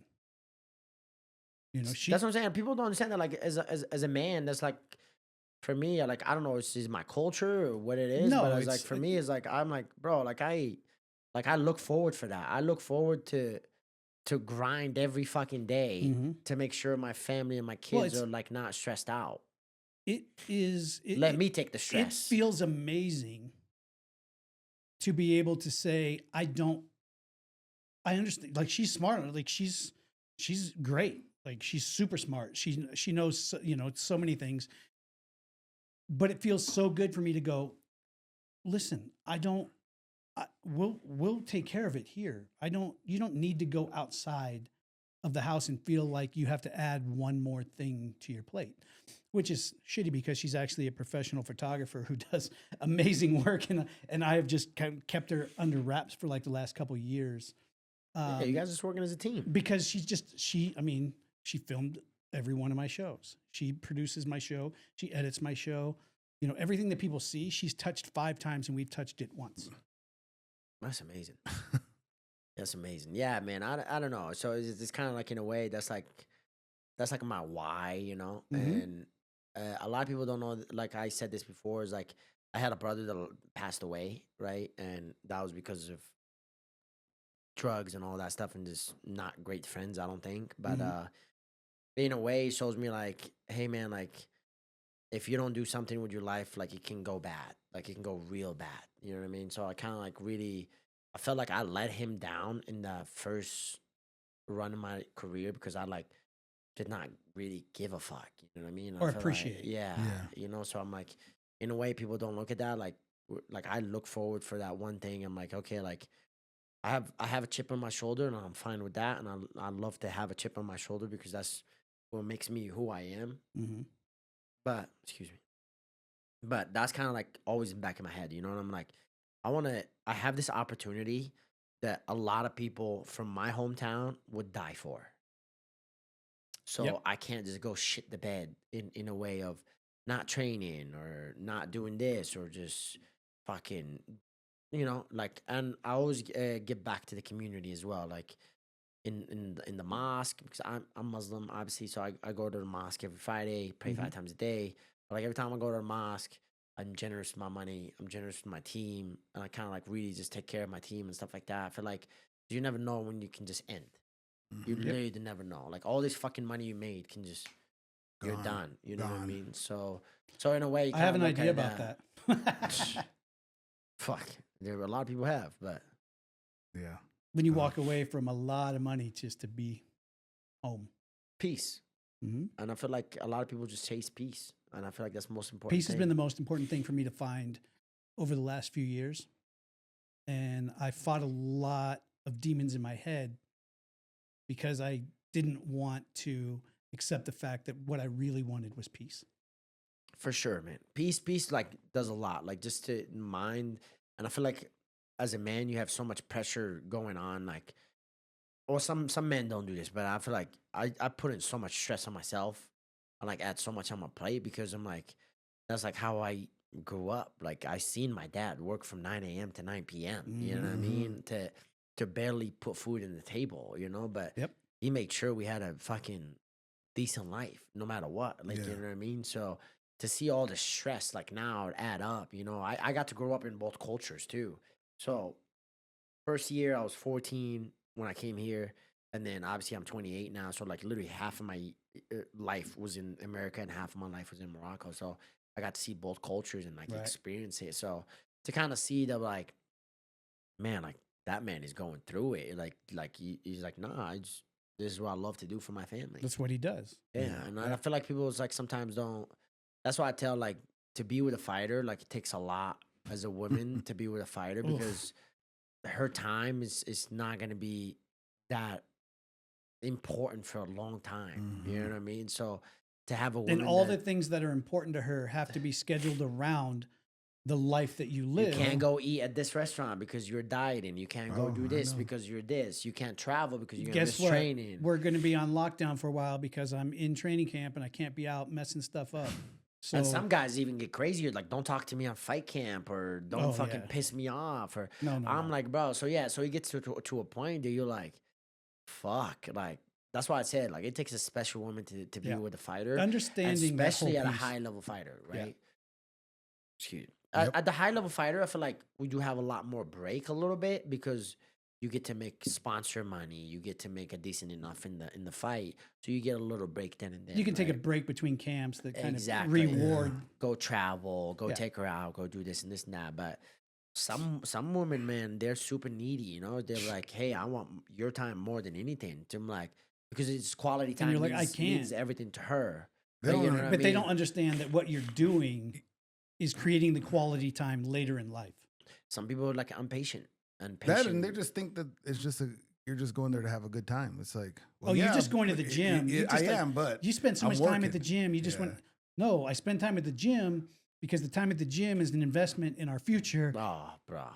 Yeah, it's insane. Like it's how they always say it's like when shit is good, leave good. then. Yeah. Leave then. Yeah. But when the shit is bad, you want to leave. You know what I mean? So I can't remember who taught me that, but they're like, that's like relationships now. They're like, they want to leave when it's all bad and this and that, but when it's all good, oh my God, we're living the life. Like, oh, when it's good, it's good. It's like, what happened when it's bad? Yeah, that's like, when you know. Do? That's when you know you have the one. Yeah, if she loves you or not. If she's around during the bad, dude, I completely uprooted my wife's life, her business, everything to move across the country to film a show that we weren't 100% sure was, you know, and she stayed. I mean, we lived in an RV for a year, traveled around. I mean, it was cool, but at the same time, like I ripped her out of everything that she did. Yeah, you go spoil that woman, brother. And then, you know, then I'm like, yeah, I think we need to go home. And she's like, okay, dumbass. Yeah, man. So I don't know, man. Just like, in a way, like I said, it teaches you a lot about life, and then like teaches you a lot about things. And my goal is just try to give it back to people. Like this is why I try to explain to them, like I have this whole like I always dream about my fights and like always dream about what I'm gonna say and all that stuff. And this fight was specifically this fight. I was like, discipline and consistency and then faith will change your life. A lot of people would have been done the position where I was at. Yeah. You don't need to train. You're just fucking trying to figure out your life, do your thing, do that. And I said, fuck this. You're selling Hondas down at... Fuck, I'll be a great salesman. I'll tell you that. but nah, yeah. So I was kind of like, just kind of stick to it. And the last thing is just be you. You know, I feel like sometimes we want to impress everybody else. We want to impress this. Like, oh, you can't talk like this. You can't do this. You can't do that. And I'm like, first of all, I can talk how I want to. Like, I am who I am. Like, I'm not gonna change somebody for you. And I kind of seen this too. Is like an example is like when you go on dates. You know, that's the best behavior. The person you're seeing them at their very, very, very best. Yeah, and I was like, nah, that's not life, bro. I was like, nah, you're gonna get the loud Youssef, the crazy energy Youssef, the this, that. I want to see how you deal with it. Right. I want to see how you react, like how you like, oh my god, like this, and that. You know what I mean? So you kind of see how the society put it in a way. They were like, hey, you gotta fucking be perfect. Yeah, you gotta be perfect. There's nothing about being a perfect in this world. There's nothing. There's one thing I've learned over the last several years is nothing will get you farther in life than being who you actually are. 100%. Yep. Be who you are. And use your gift, man. Everybody has their superpower. Yeah. I always tell my strategy coach will always tell me that is like, use your superpowers and like be who you are. Like if that means bringing joy to people, then that's who you are. If that means you helping people, that's who you are. It's like people have a hard time understanding who they are. You know what I mean? I feel like that's the biggest thing is like, they're afraid, but I feel like they're afraid of who they are.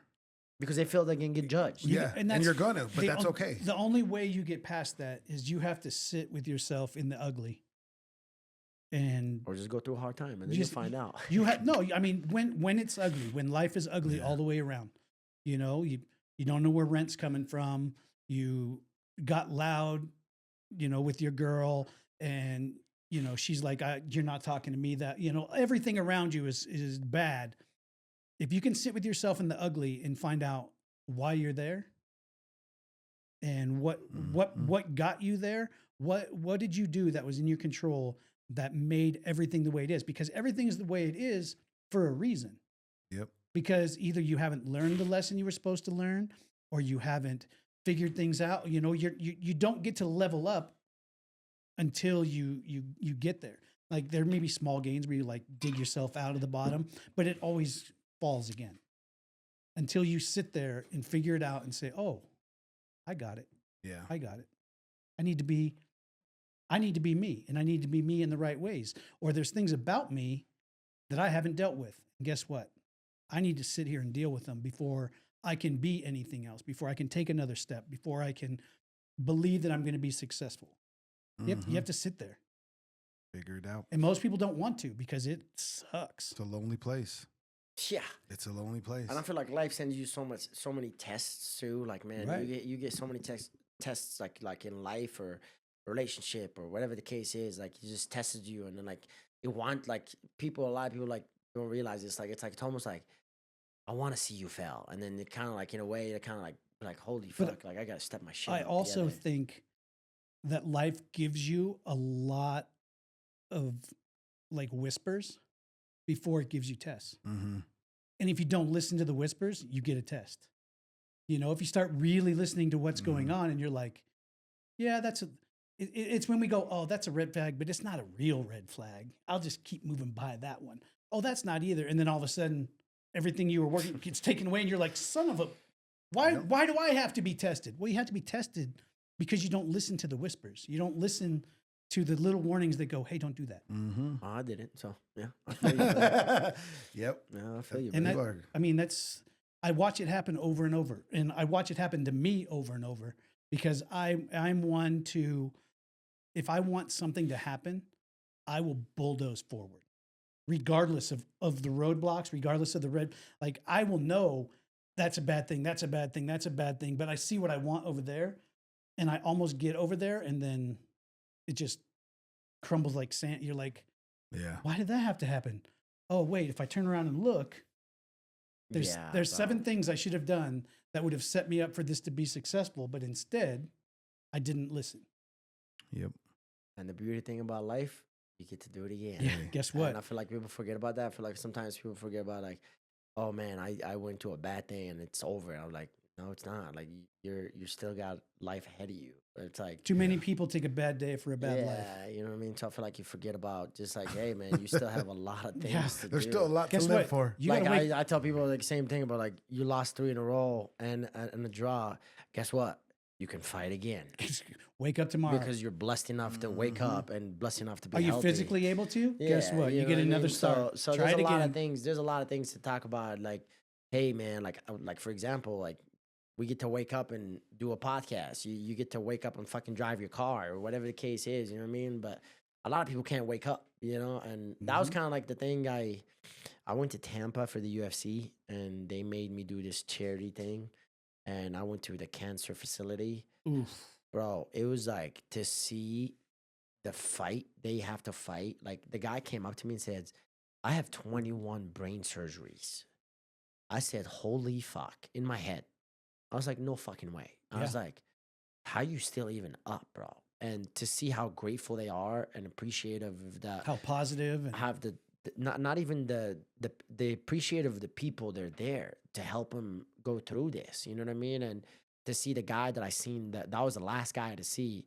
They fucking loved my ass in there too, boy. I was having fun with these. I was talking, I was talking shit. I was making them everything, and I was like, this guy has like literally just D1 athletes. Like, he's 41 years old.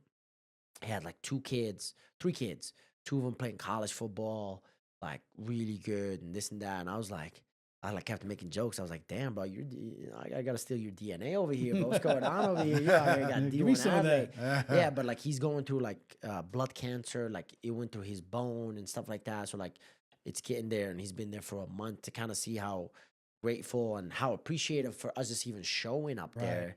That like makes you really like, what the fuck, man? Like, I don't want to hear you complain about shit. You know what I mean? So to kind of go through that. So to know how blessed the lives we get to lead when you get to see people who don't. bro, yeah, it's fucking it makes you tested for sure. I'll tell you that. To say the least. It really might say makes the you least. tested, like, Yeah. you know, for sure. Yep. But 100%. Those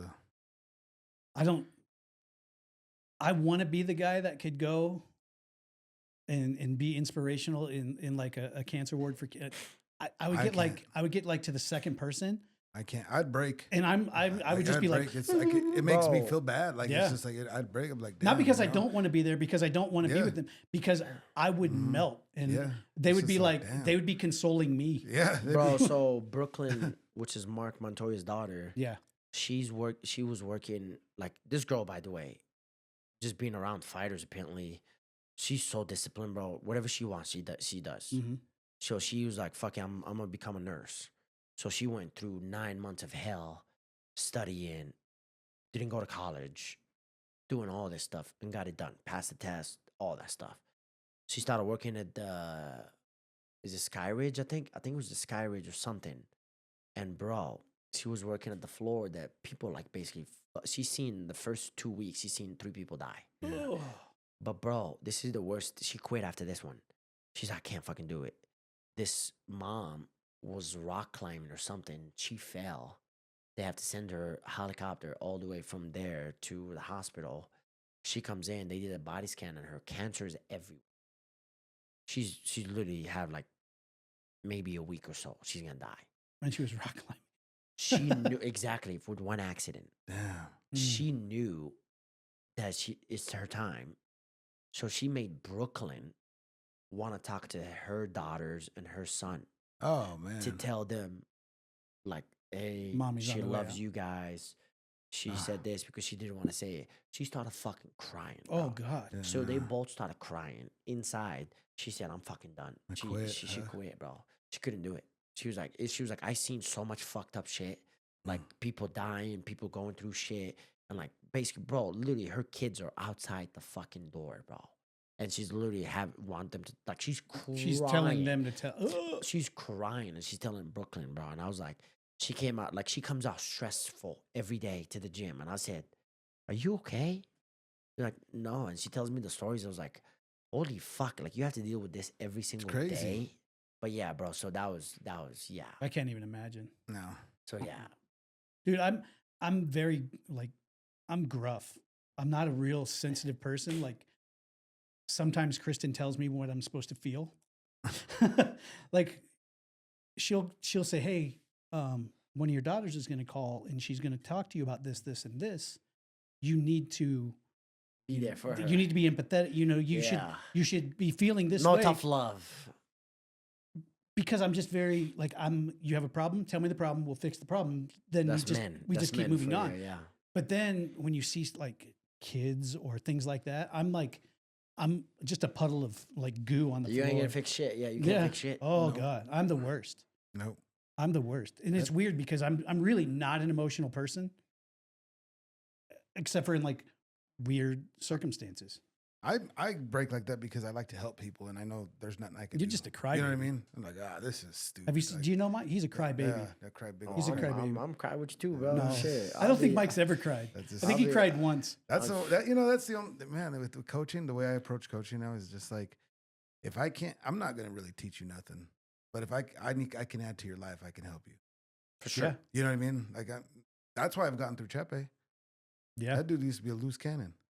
He's still kind of. Well, that's why he fights like a loose cannon, bro. Yeah, you know, it's like Yeah. it's like You can tell the motherfucker been through some shit, bro. Yeah. But, like, you and even know? I tell people like Yeah. the way they fight, it's the way their life was growing up, or something happened in their life, bro. I was like, there's no way, bro. Like, I feel like sometimes I'm like, the Mexican fighters, I'm like, bro, those kids like had nothing, and then you think they're gonna give up? Fuck no, they're not gonna. Some give of up. us have to be in chaos to feel calm. Oh, bro, yeah, but Yeah. that's definitely the 100%. Loose cannon, 100%. Like I see him fight, you see him fight, he don't give a fuck. No. He has nothing to lose. The guy on social media is actually him. I know. That's like, and I tell people, I was like, you better be fucking ready fighting this guy. They're like, oh, he's not technical. I was like, yeah, but he's trying to take your head off. Yeah. And I was like, and he's not gonna stop. There's even Like guys he's in not the- gonna stop. There's even guys in the gym in the They won't? sparring room. I'm like, not today, not today. Chepe, get up. Like, Leave you're him not alone. Leave him alone today. Exactly. And I'm like, bro, You don't want, because he doesn't have No. those. those are dangerous guys, bro. You good luck fighting those guys, brother. You better be the highest IQ guy, and you better have some toughness in you, because if you don't, they're gonna test it They're real gonna quick. get you. Yep. Yeah. Just like how we said in the podcast, like he's the guy, he's gonna test it right away, just to see what you're about. Yeah. Like, Is it coming? psh. Forget it. Yep. Forget And it. I can tell you guys this from experience. I fought him 3 rounds, so I know exactly what I'm talking about when Yeah. I fought him. So yeah, 100%. You know, it's funny because we had Josh Huber in a couple weeks ago. He's crazy too. I trained with him too, bro. He talked. No, Fuck. he talked about Yeah, he talked- you and Chepe fighting. Yeah. Oh, he Remember? did? Yeah. Oh, I didn't even know that. Yeah. Yeah. Yeah, Yeah. that shit was crazy, bro. Like him training with him as well was insane. Like fucking, like I hit him with like, pa, clean shot. I'm like, bro, this dude's just still walking forward. Like, are you Zombie. fucking kidding me, bro? Yeah. I'm like, Yeah. what are you supposed to do with that? And I'm like, yeah, it's insane, bro. Huber's one of my favorite people. Oh, he's He's one crazy. of the nicest person too, bro. But he's yeah. Yeah. I feel like if you anybody that fights like that is crazy. Yeah. Like, bro, you literally don't give a fuck. He's like, hit me with everything you have right now. Like that's like crazy to me. Like Just bring it. I can't wake up and not give a fuck. I did not give a fuck about a fight and I had the best thing. But I'm telling you, like I wake up and fight, like I give a fuck about the fight, right? But I also like I know with experience now, like, hey, like you gotta go. Like you're fighting, you're gonna get hit, you're gonna get this, Yeah. you're gonna get all this stuff, right? Like But you Huber's get it, like, I get to go get hit. exactly. They love it. They're Yeah. like they gets like excitement of it. Like, oh my god, you just hit me. Oh, Yeah. give me more. And it's been like that forever. Like he didn't evolve into that. He's No. just been that way. He's just been that way. So we had him in, and I mean, in pure Huber style, we're talking about the tumor in his brain. He just pops his head off, and he's like, "Yeah, they cut my head open Oh right my here, and they God. pulled my forehead." He's got a scar from ear to ear Oh where they my God. scalped him to get the brain, and he's just like, still talking about how he could fight. No, you're not fighting, bro. You're Calm done. down. It's over. But Yeah. seriously, huh? He's like, yeah, some of these guys still want to test me. I'm like, there's no test.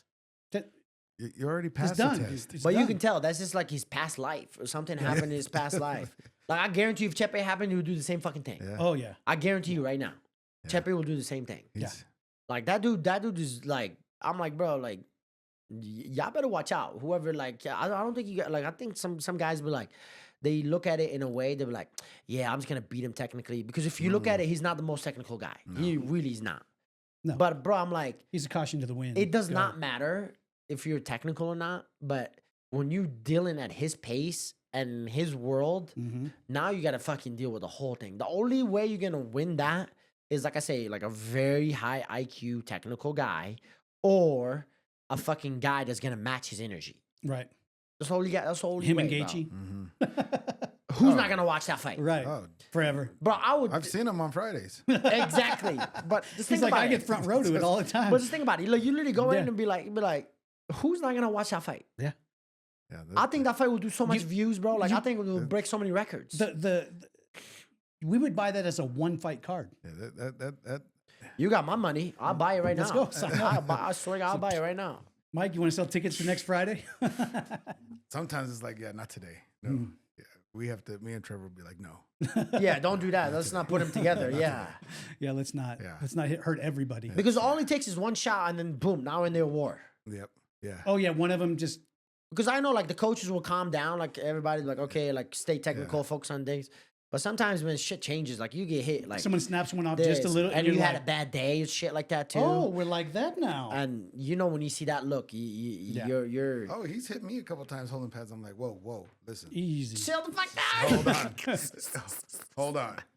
Time the fuck out. That's great. That's I'm like, no. amazing. That's amazing, bro. Yep. Yeah.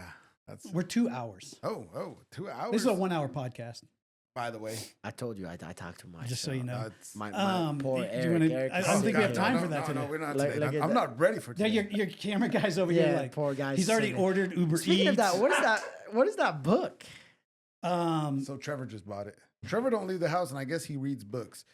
And it's a no, book. that's not a reading book. This is a Well, Well, I you just found started, it in the reading. so this year I started reading a lot more. Mhm. On like the first book, so my coach made us pick a word for the year every year. Oh, okay. So like I picked free, I picked decide. Decide was my last year. It was because I was like, yeah, I picked pay I me. need to fucking decide Yeah.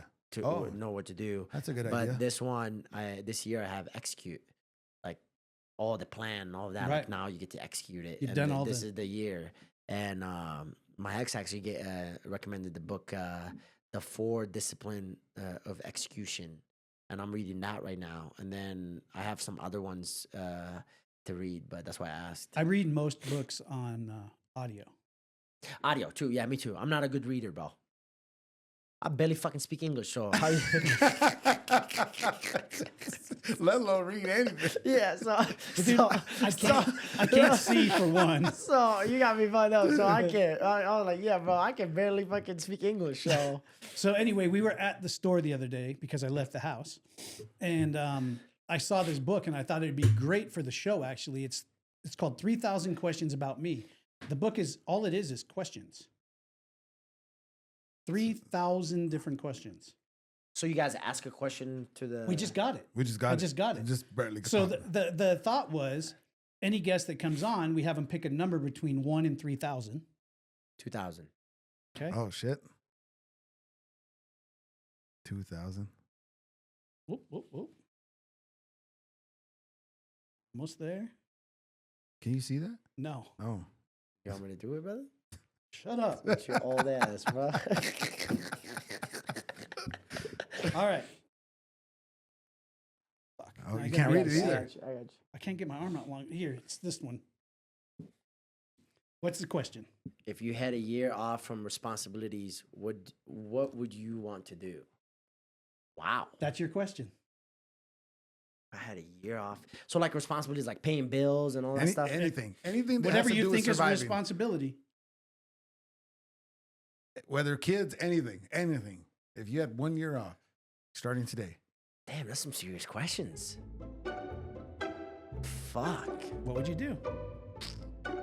I had a year off. Eric's like, I just spent that year sitting in here. Yeah, that motherfucker was like, he said overeats. That's crazy. That's actually a good. Maybe I should just buy that and just ask myself these questions. God damn. I want to find a download of it and just every day. Oh, I'm definitely gonna look this up on Answer. Amazon right after this. Yeah. Shout out to Amazon, bro. That shit's easy. Trust me, I know.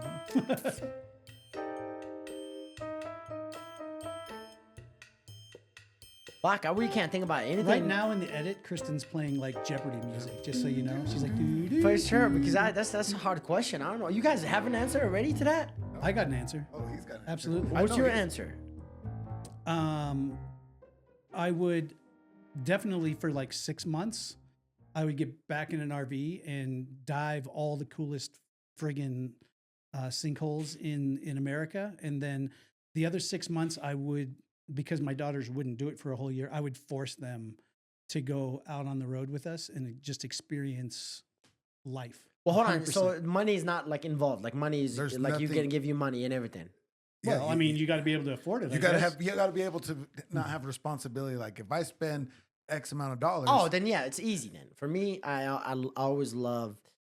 I don't know if you guys like know this. There's YouTube channels. They have like people. You mean like Fox Recovery? That's a great YouTube channel. You guys should check it out. Let's go, baby. Subscribe. But it's like Join. it's like yeah, Yousef Zalal MMA. Just shout out. But We'll put a link in the hey, description. my man.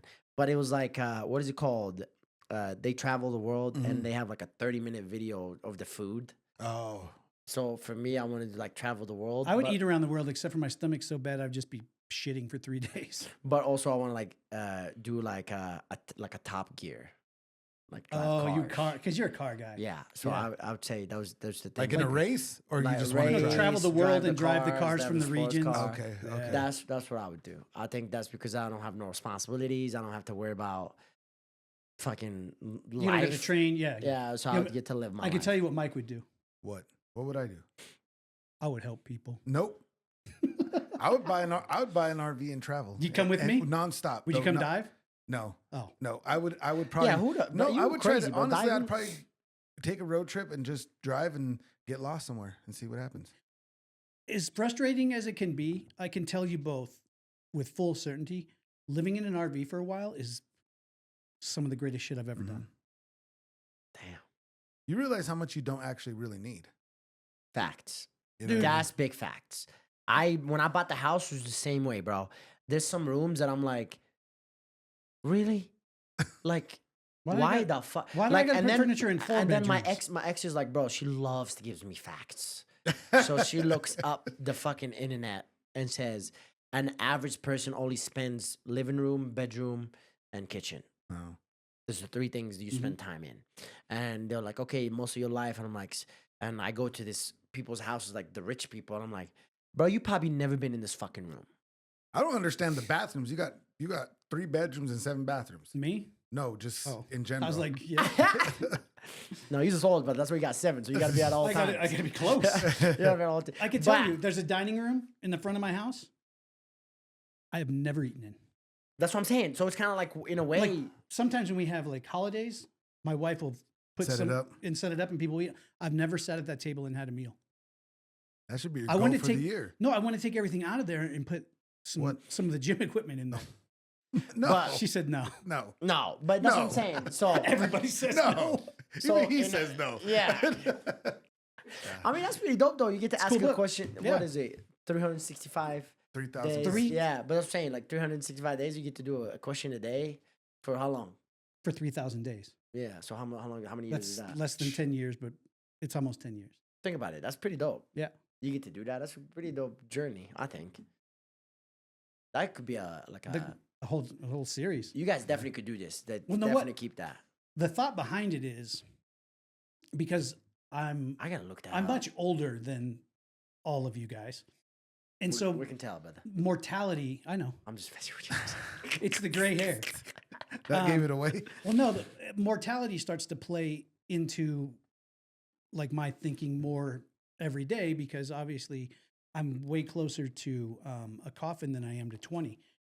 But I thought about like this book, 3,000 Questions About Me. How cool would it be to work through all of these questions and then leave them for your grandkids or for, so they could know who their grandpa was or who their...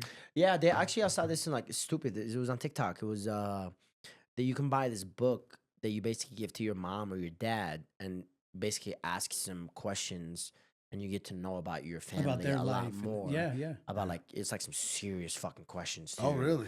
Yeah, like some crazy questions. Like I seen people cry and like get more involved and stuff like that. And like you basically get closer to your family type of deal. All I would learn is that they're a bunch of coal mine Kentucky hill jacks. That's it. Huh? And Yeah, the but like, family you get to tree probably learn- doesn't branch. Like you get to learn like what's the craziest story you've been in a ranch? Right. What's like how was it loving you? How was it raising you? Or Right.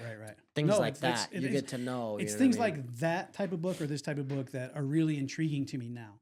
Because if I filled this out and left it, it's information. Like it's like the Bible of me.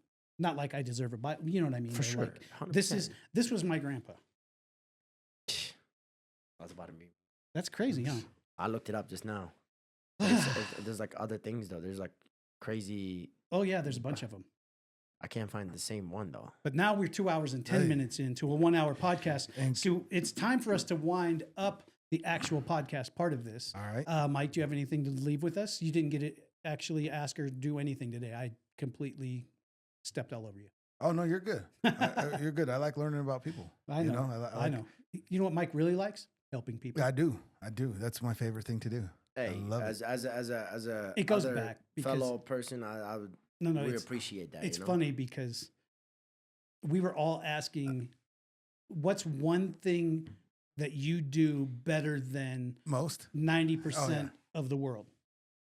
You And asking me this question? No, this is like a question we had asked. this on a different On podcast. a different podcast. This Yeah. was the question was, what one thing do you do better than 90% of the rest of the world? And I'm thinking of other people, and Trevor's being selfish is what it was. And he goes,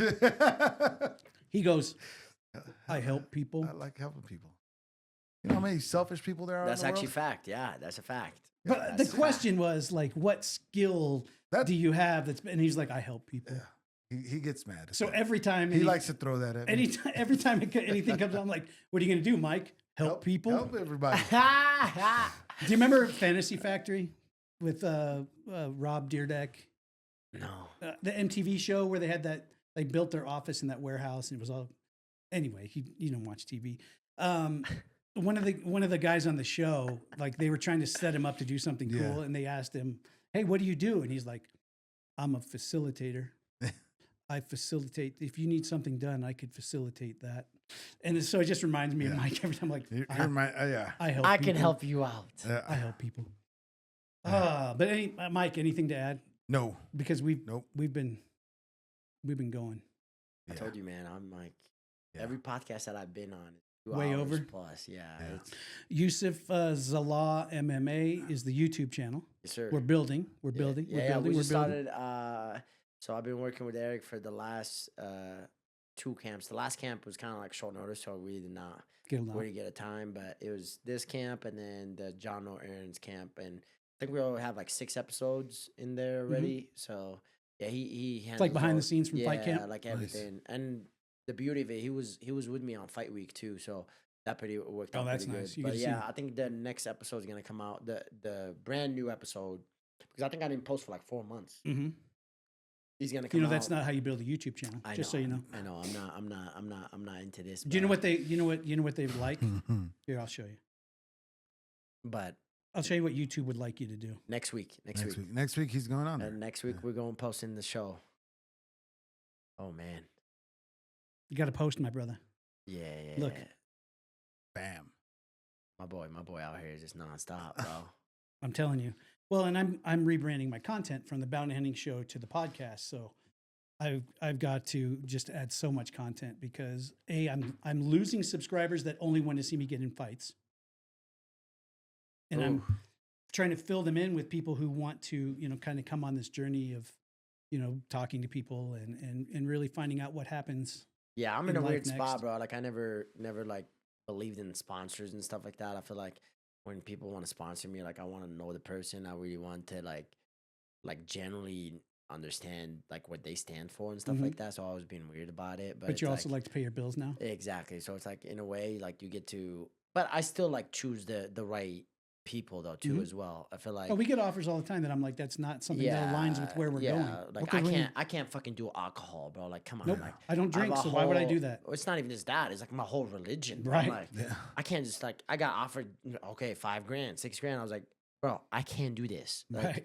They're like, oh, we can just post it like something like this. I'm like, no, I'm not. No. Anything on my brand that is in representing back of my head, I was like, fuck, I just lost like $6,000 or $7,000. But you Not one all money's post. good money. Exactly. You So know, you kind of for learn you it that anyway. way. You know what I mean? So, and I know like now these days, like they look for professional like content and stuff like that. Like I really like not too big on it, like thank God, like I have Eric in here, Get him like, posting. Get Get him posting. Give me- so I'm like, for me, it's like I kind of get to a point that I'm like, all right, man, like if it comes, it comes. Go get some of that Jackson money.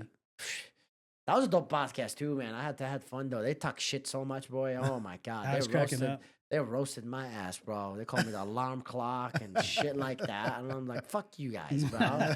He said you should save your armpit before you fight. And I was like, what the fuck? No, I'm not Why are you doing looking that. at it? I'm not doing that, bro. And like shit like that. So that, yeah, that was pretty cool, man. But yeah, it's like, it's all the experience, right? And kind of like that. And then, yeah, so I'm just blessed and grateful for that. Yeah, no, it's great. Also, It's great. Yousef's got a fight too. I heard Make sure they tune in. When is it? February? February 15th, yes, sir. day after my anniversary. Oh, you got married right after On Valentine's Day? Yeah. Wow. We were dating. You're bold. I used to do a radio show. And we were dating, and my co-host on my radio show bet me that I would not call her on the air and ask her to marry me. But the kicker was we would only have 1 week to plan it. So we got engaged on February 7th and married on February 14th. Wow, you asked her to marry you on the radio? Uh-huh. You have this? I'm sure it do somewhere, yeah. Oh my god. Yep. Wow, that's a real ride or die right there, brother. Telling you. Because now these days, And then goddamn, and then it was you better fucking set up a whole thing in this bitch, bro. And be ready to post it. no, and then it was a 1 week engagement. So there wasn't like she got to plan a wedding. Oh, It was like our friends from the industry were like, "Oh, well, we'll help you with this, and we'll help you." Okay, great, let's go. that's insane, bro. Yeah, we were engaged for 1 week, Wow. married. This would be year 12, I think. Woo. Woo. I think it's 12, 11 or 12. Feels like a lifetime. Yeah. All right, so 2 hours, 16 All right, minutes. I great. love you Yep. guys so See much. ya. Anything? No. He fights on February 15th. Yep. JJ fights March 1st. We just got that. Oh yeah, she's on, huh? March 1st. Yeah, I'll yeah, be yeah, there yeah. too. I'll Yeah. be cornering. Cody, Cody, right? yeah. Yeah. I'll be there too. That's I'll awesome. be Who's she sitting. fighting? Who's she fighting again? Andrea Lee. Andrea Lee, KGB. Oh, let's go. Great fight for JJ. She's ranked too. Both of them are ranked, right? No, JJ's no, not ranked. No, Working on it. We need to. Hold on, what's KGB at right now? I don't know if she's. I think I don't she's think she's fallen ranked. out. I I think think this she's is fallen kind of out. like right there in that Yeah. they're both like pressing up against. This will be JJ's 16th fight in the UFC. God damn. She's a gamer. Well, she fights like a fucking gamer too. She Yeah, don't she's give a a gamer. fuck. Have you been kicked by her? Sucks. I don't want to kick by her, Gaethje, None of them. fucking none Her of those kicks guys, are mean, bro. dude. Oh, And girls, bro, I swear, to God, I girls, still don't like her. girls. I don't know what the fuck happened to them when they're young or some shit, but they fight with the. But I'm like watching sometimes on Fridays when She'll like kill you. girls. I'm like, bro, like They're letting Are some you shit guys go, getting huh? paid? Like, No, they're letting some shit go. oh, bro. They're unpacking some stuff. That's why I'm like, I every time I see a girls round in the cage, I first want to watch. Yeah. First want to watch. Me bro. too. Sign me up. Me For- too. Especially when it's a girl on girl too. Yeah. Oh, yeah. But I'm like, I get more nervous for the girls sparring than I actually do for them fighting. 100%. Because they're mean. Because I'm just like, man, please don't fucking. Don't hurt each other today. Yeah, it's like. Yeah. It happens, bro. Yeah. I've said this. I've done commentary forever for MMA. I've watched 1 million rounds. Guys will always come out. There'll be at least a minute and a half of touch. 5 touch, minutes, brother. 5 minutes. Touch. 5 minutes. Please. Girls, the referee says, fight. They go, Yep, crash. Here we are. it's awesome. I I don't know got some about shit to awesome, deal but- with. Yeah, I don't know about that. They're working through some shit. All right, guys. Or just date a Latina. You're good. That is gonna Never again. Never again. That's the opinion of Yousef Zalal. Hey, look at him. He knows. I'm Trevor O'Connor. That's Mike Gonzales. See ya. Yousef, thank you so much. Thank you, We will guys. see you guys, Appreciate you guys. on the next one. Every day is a good day to have a good day.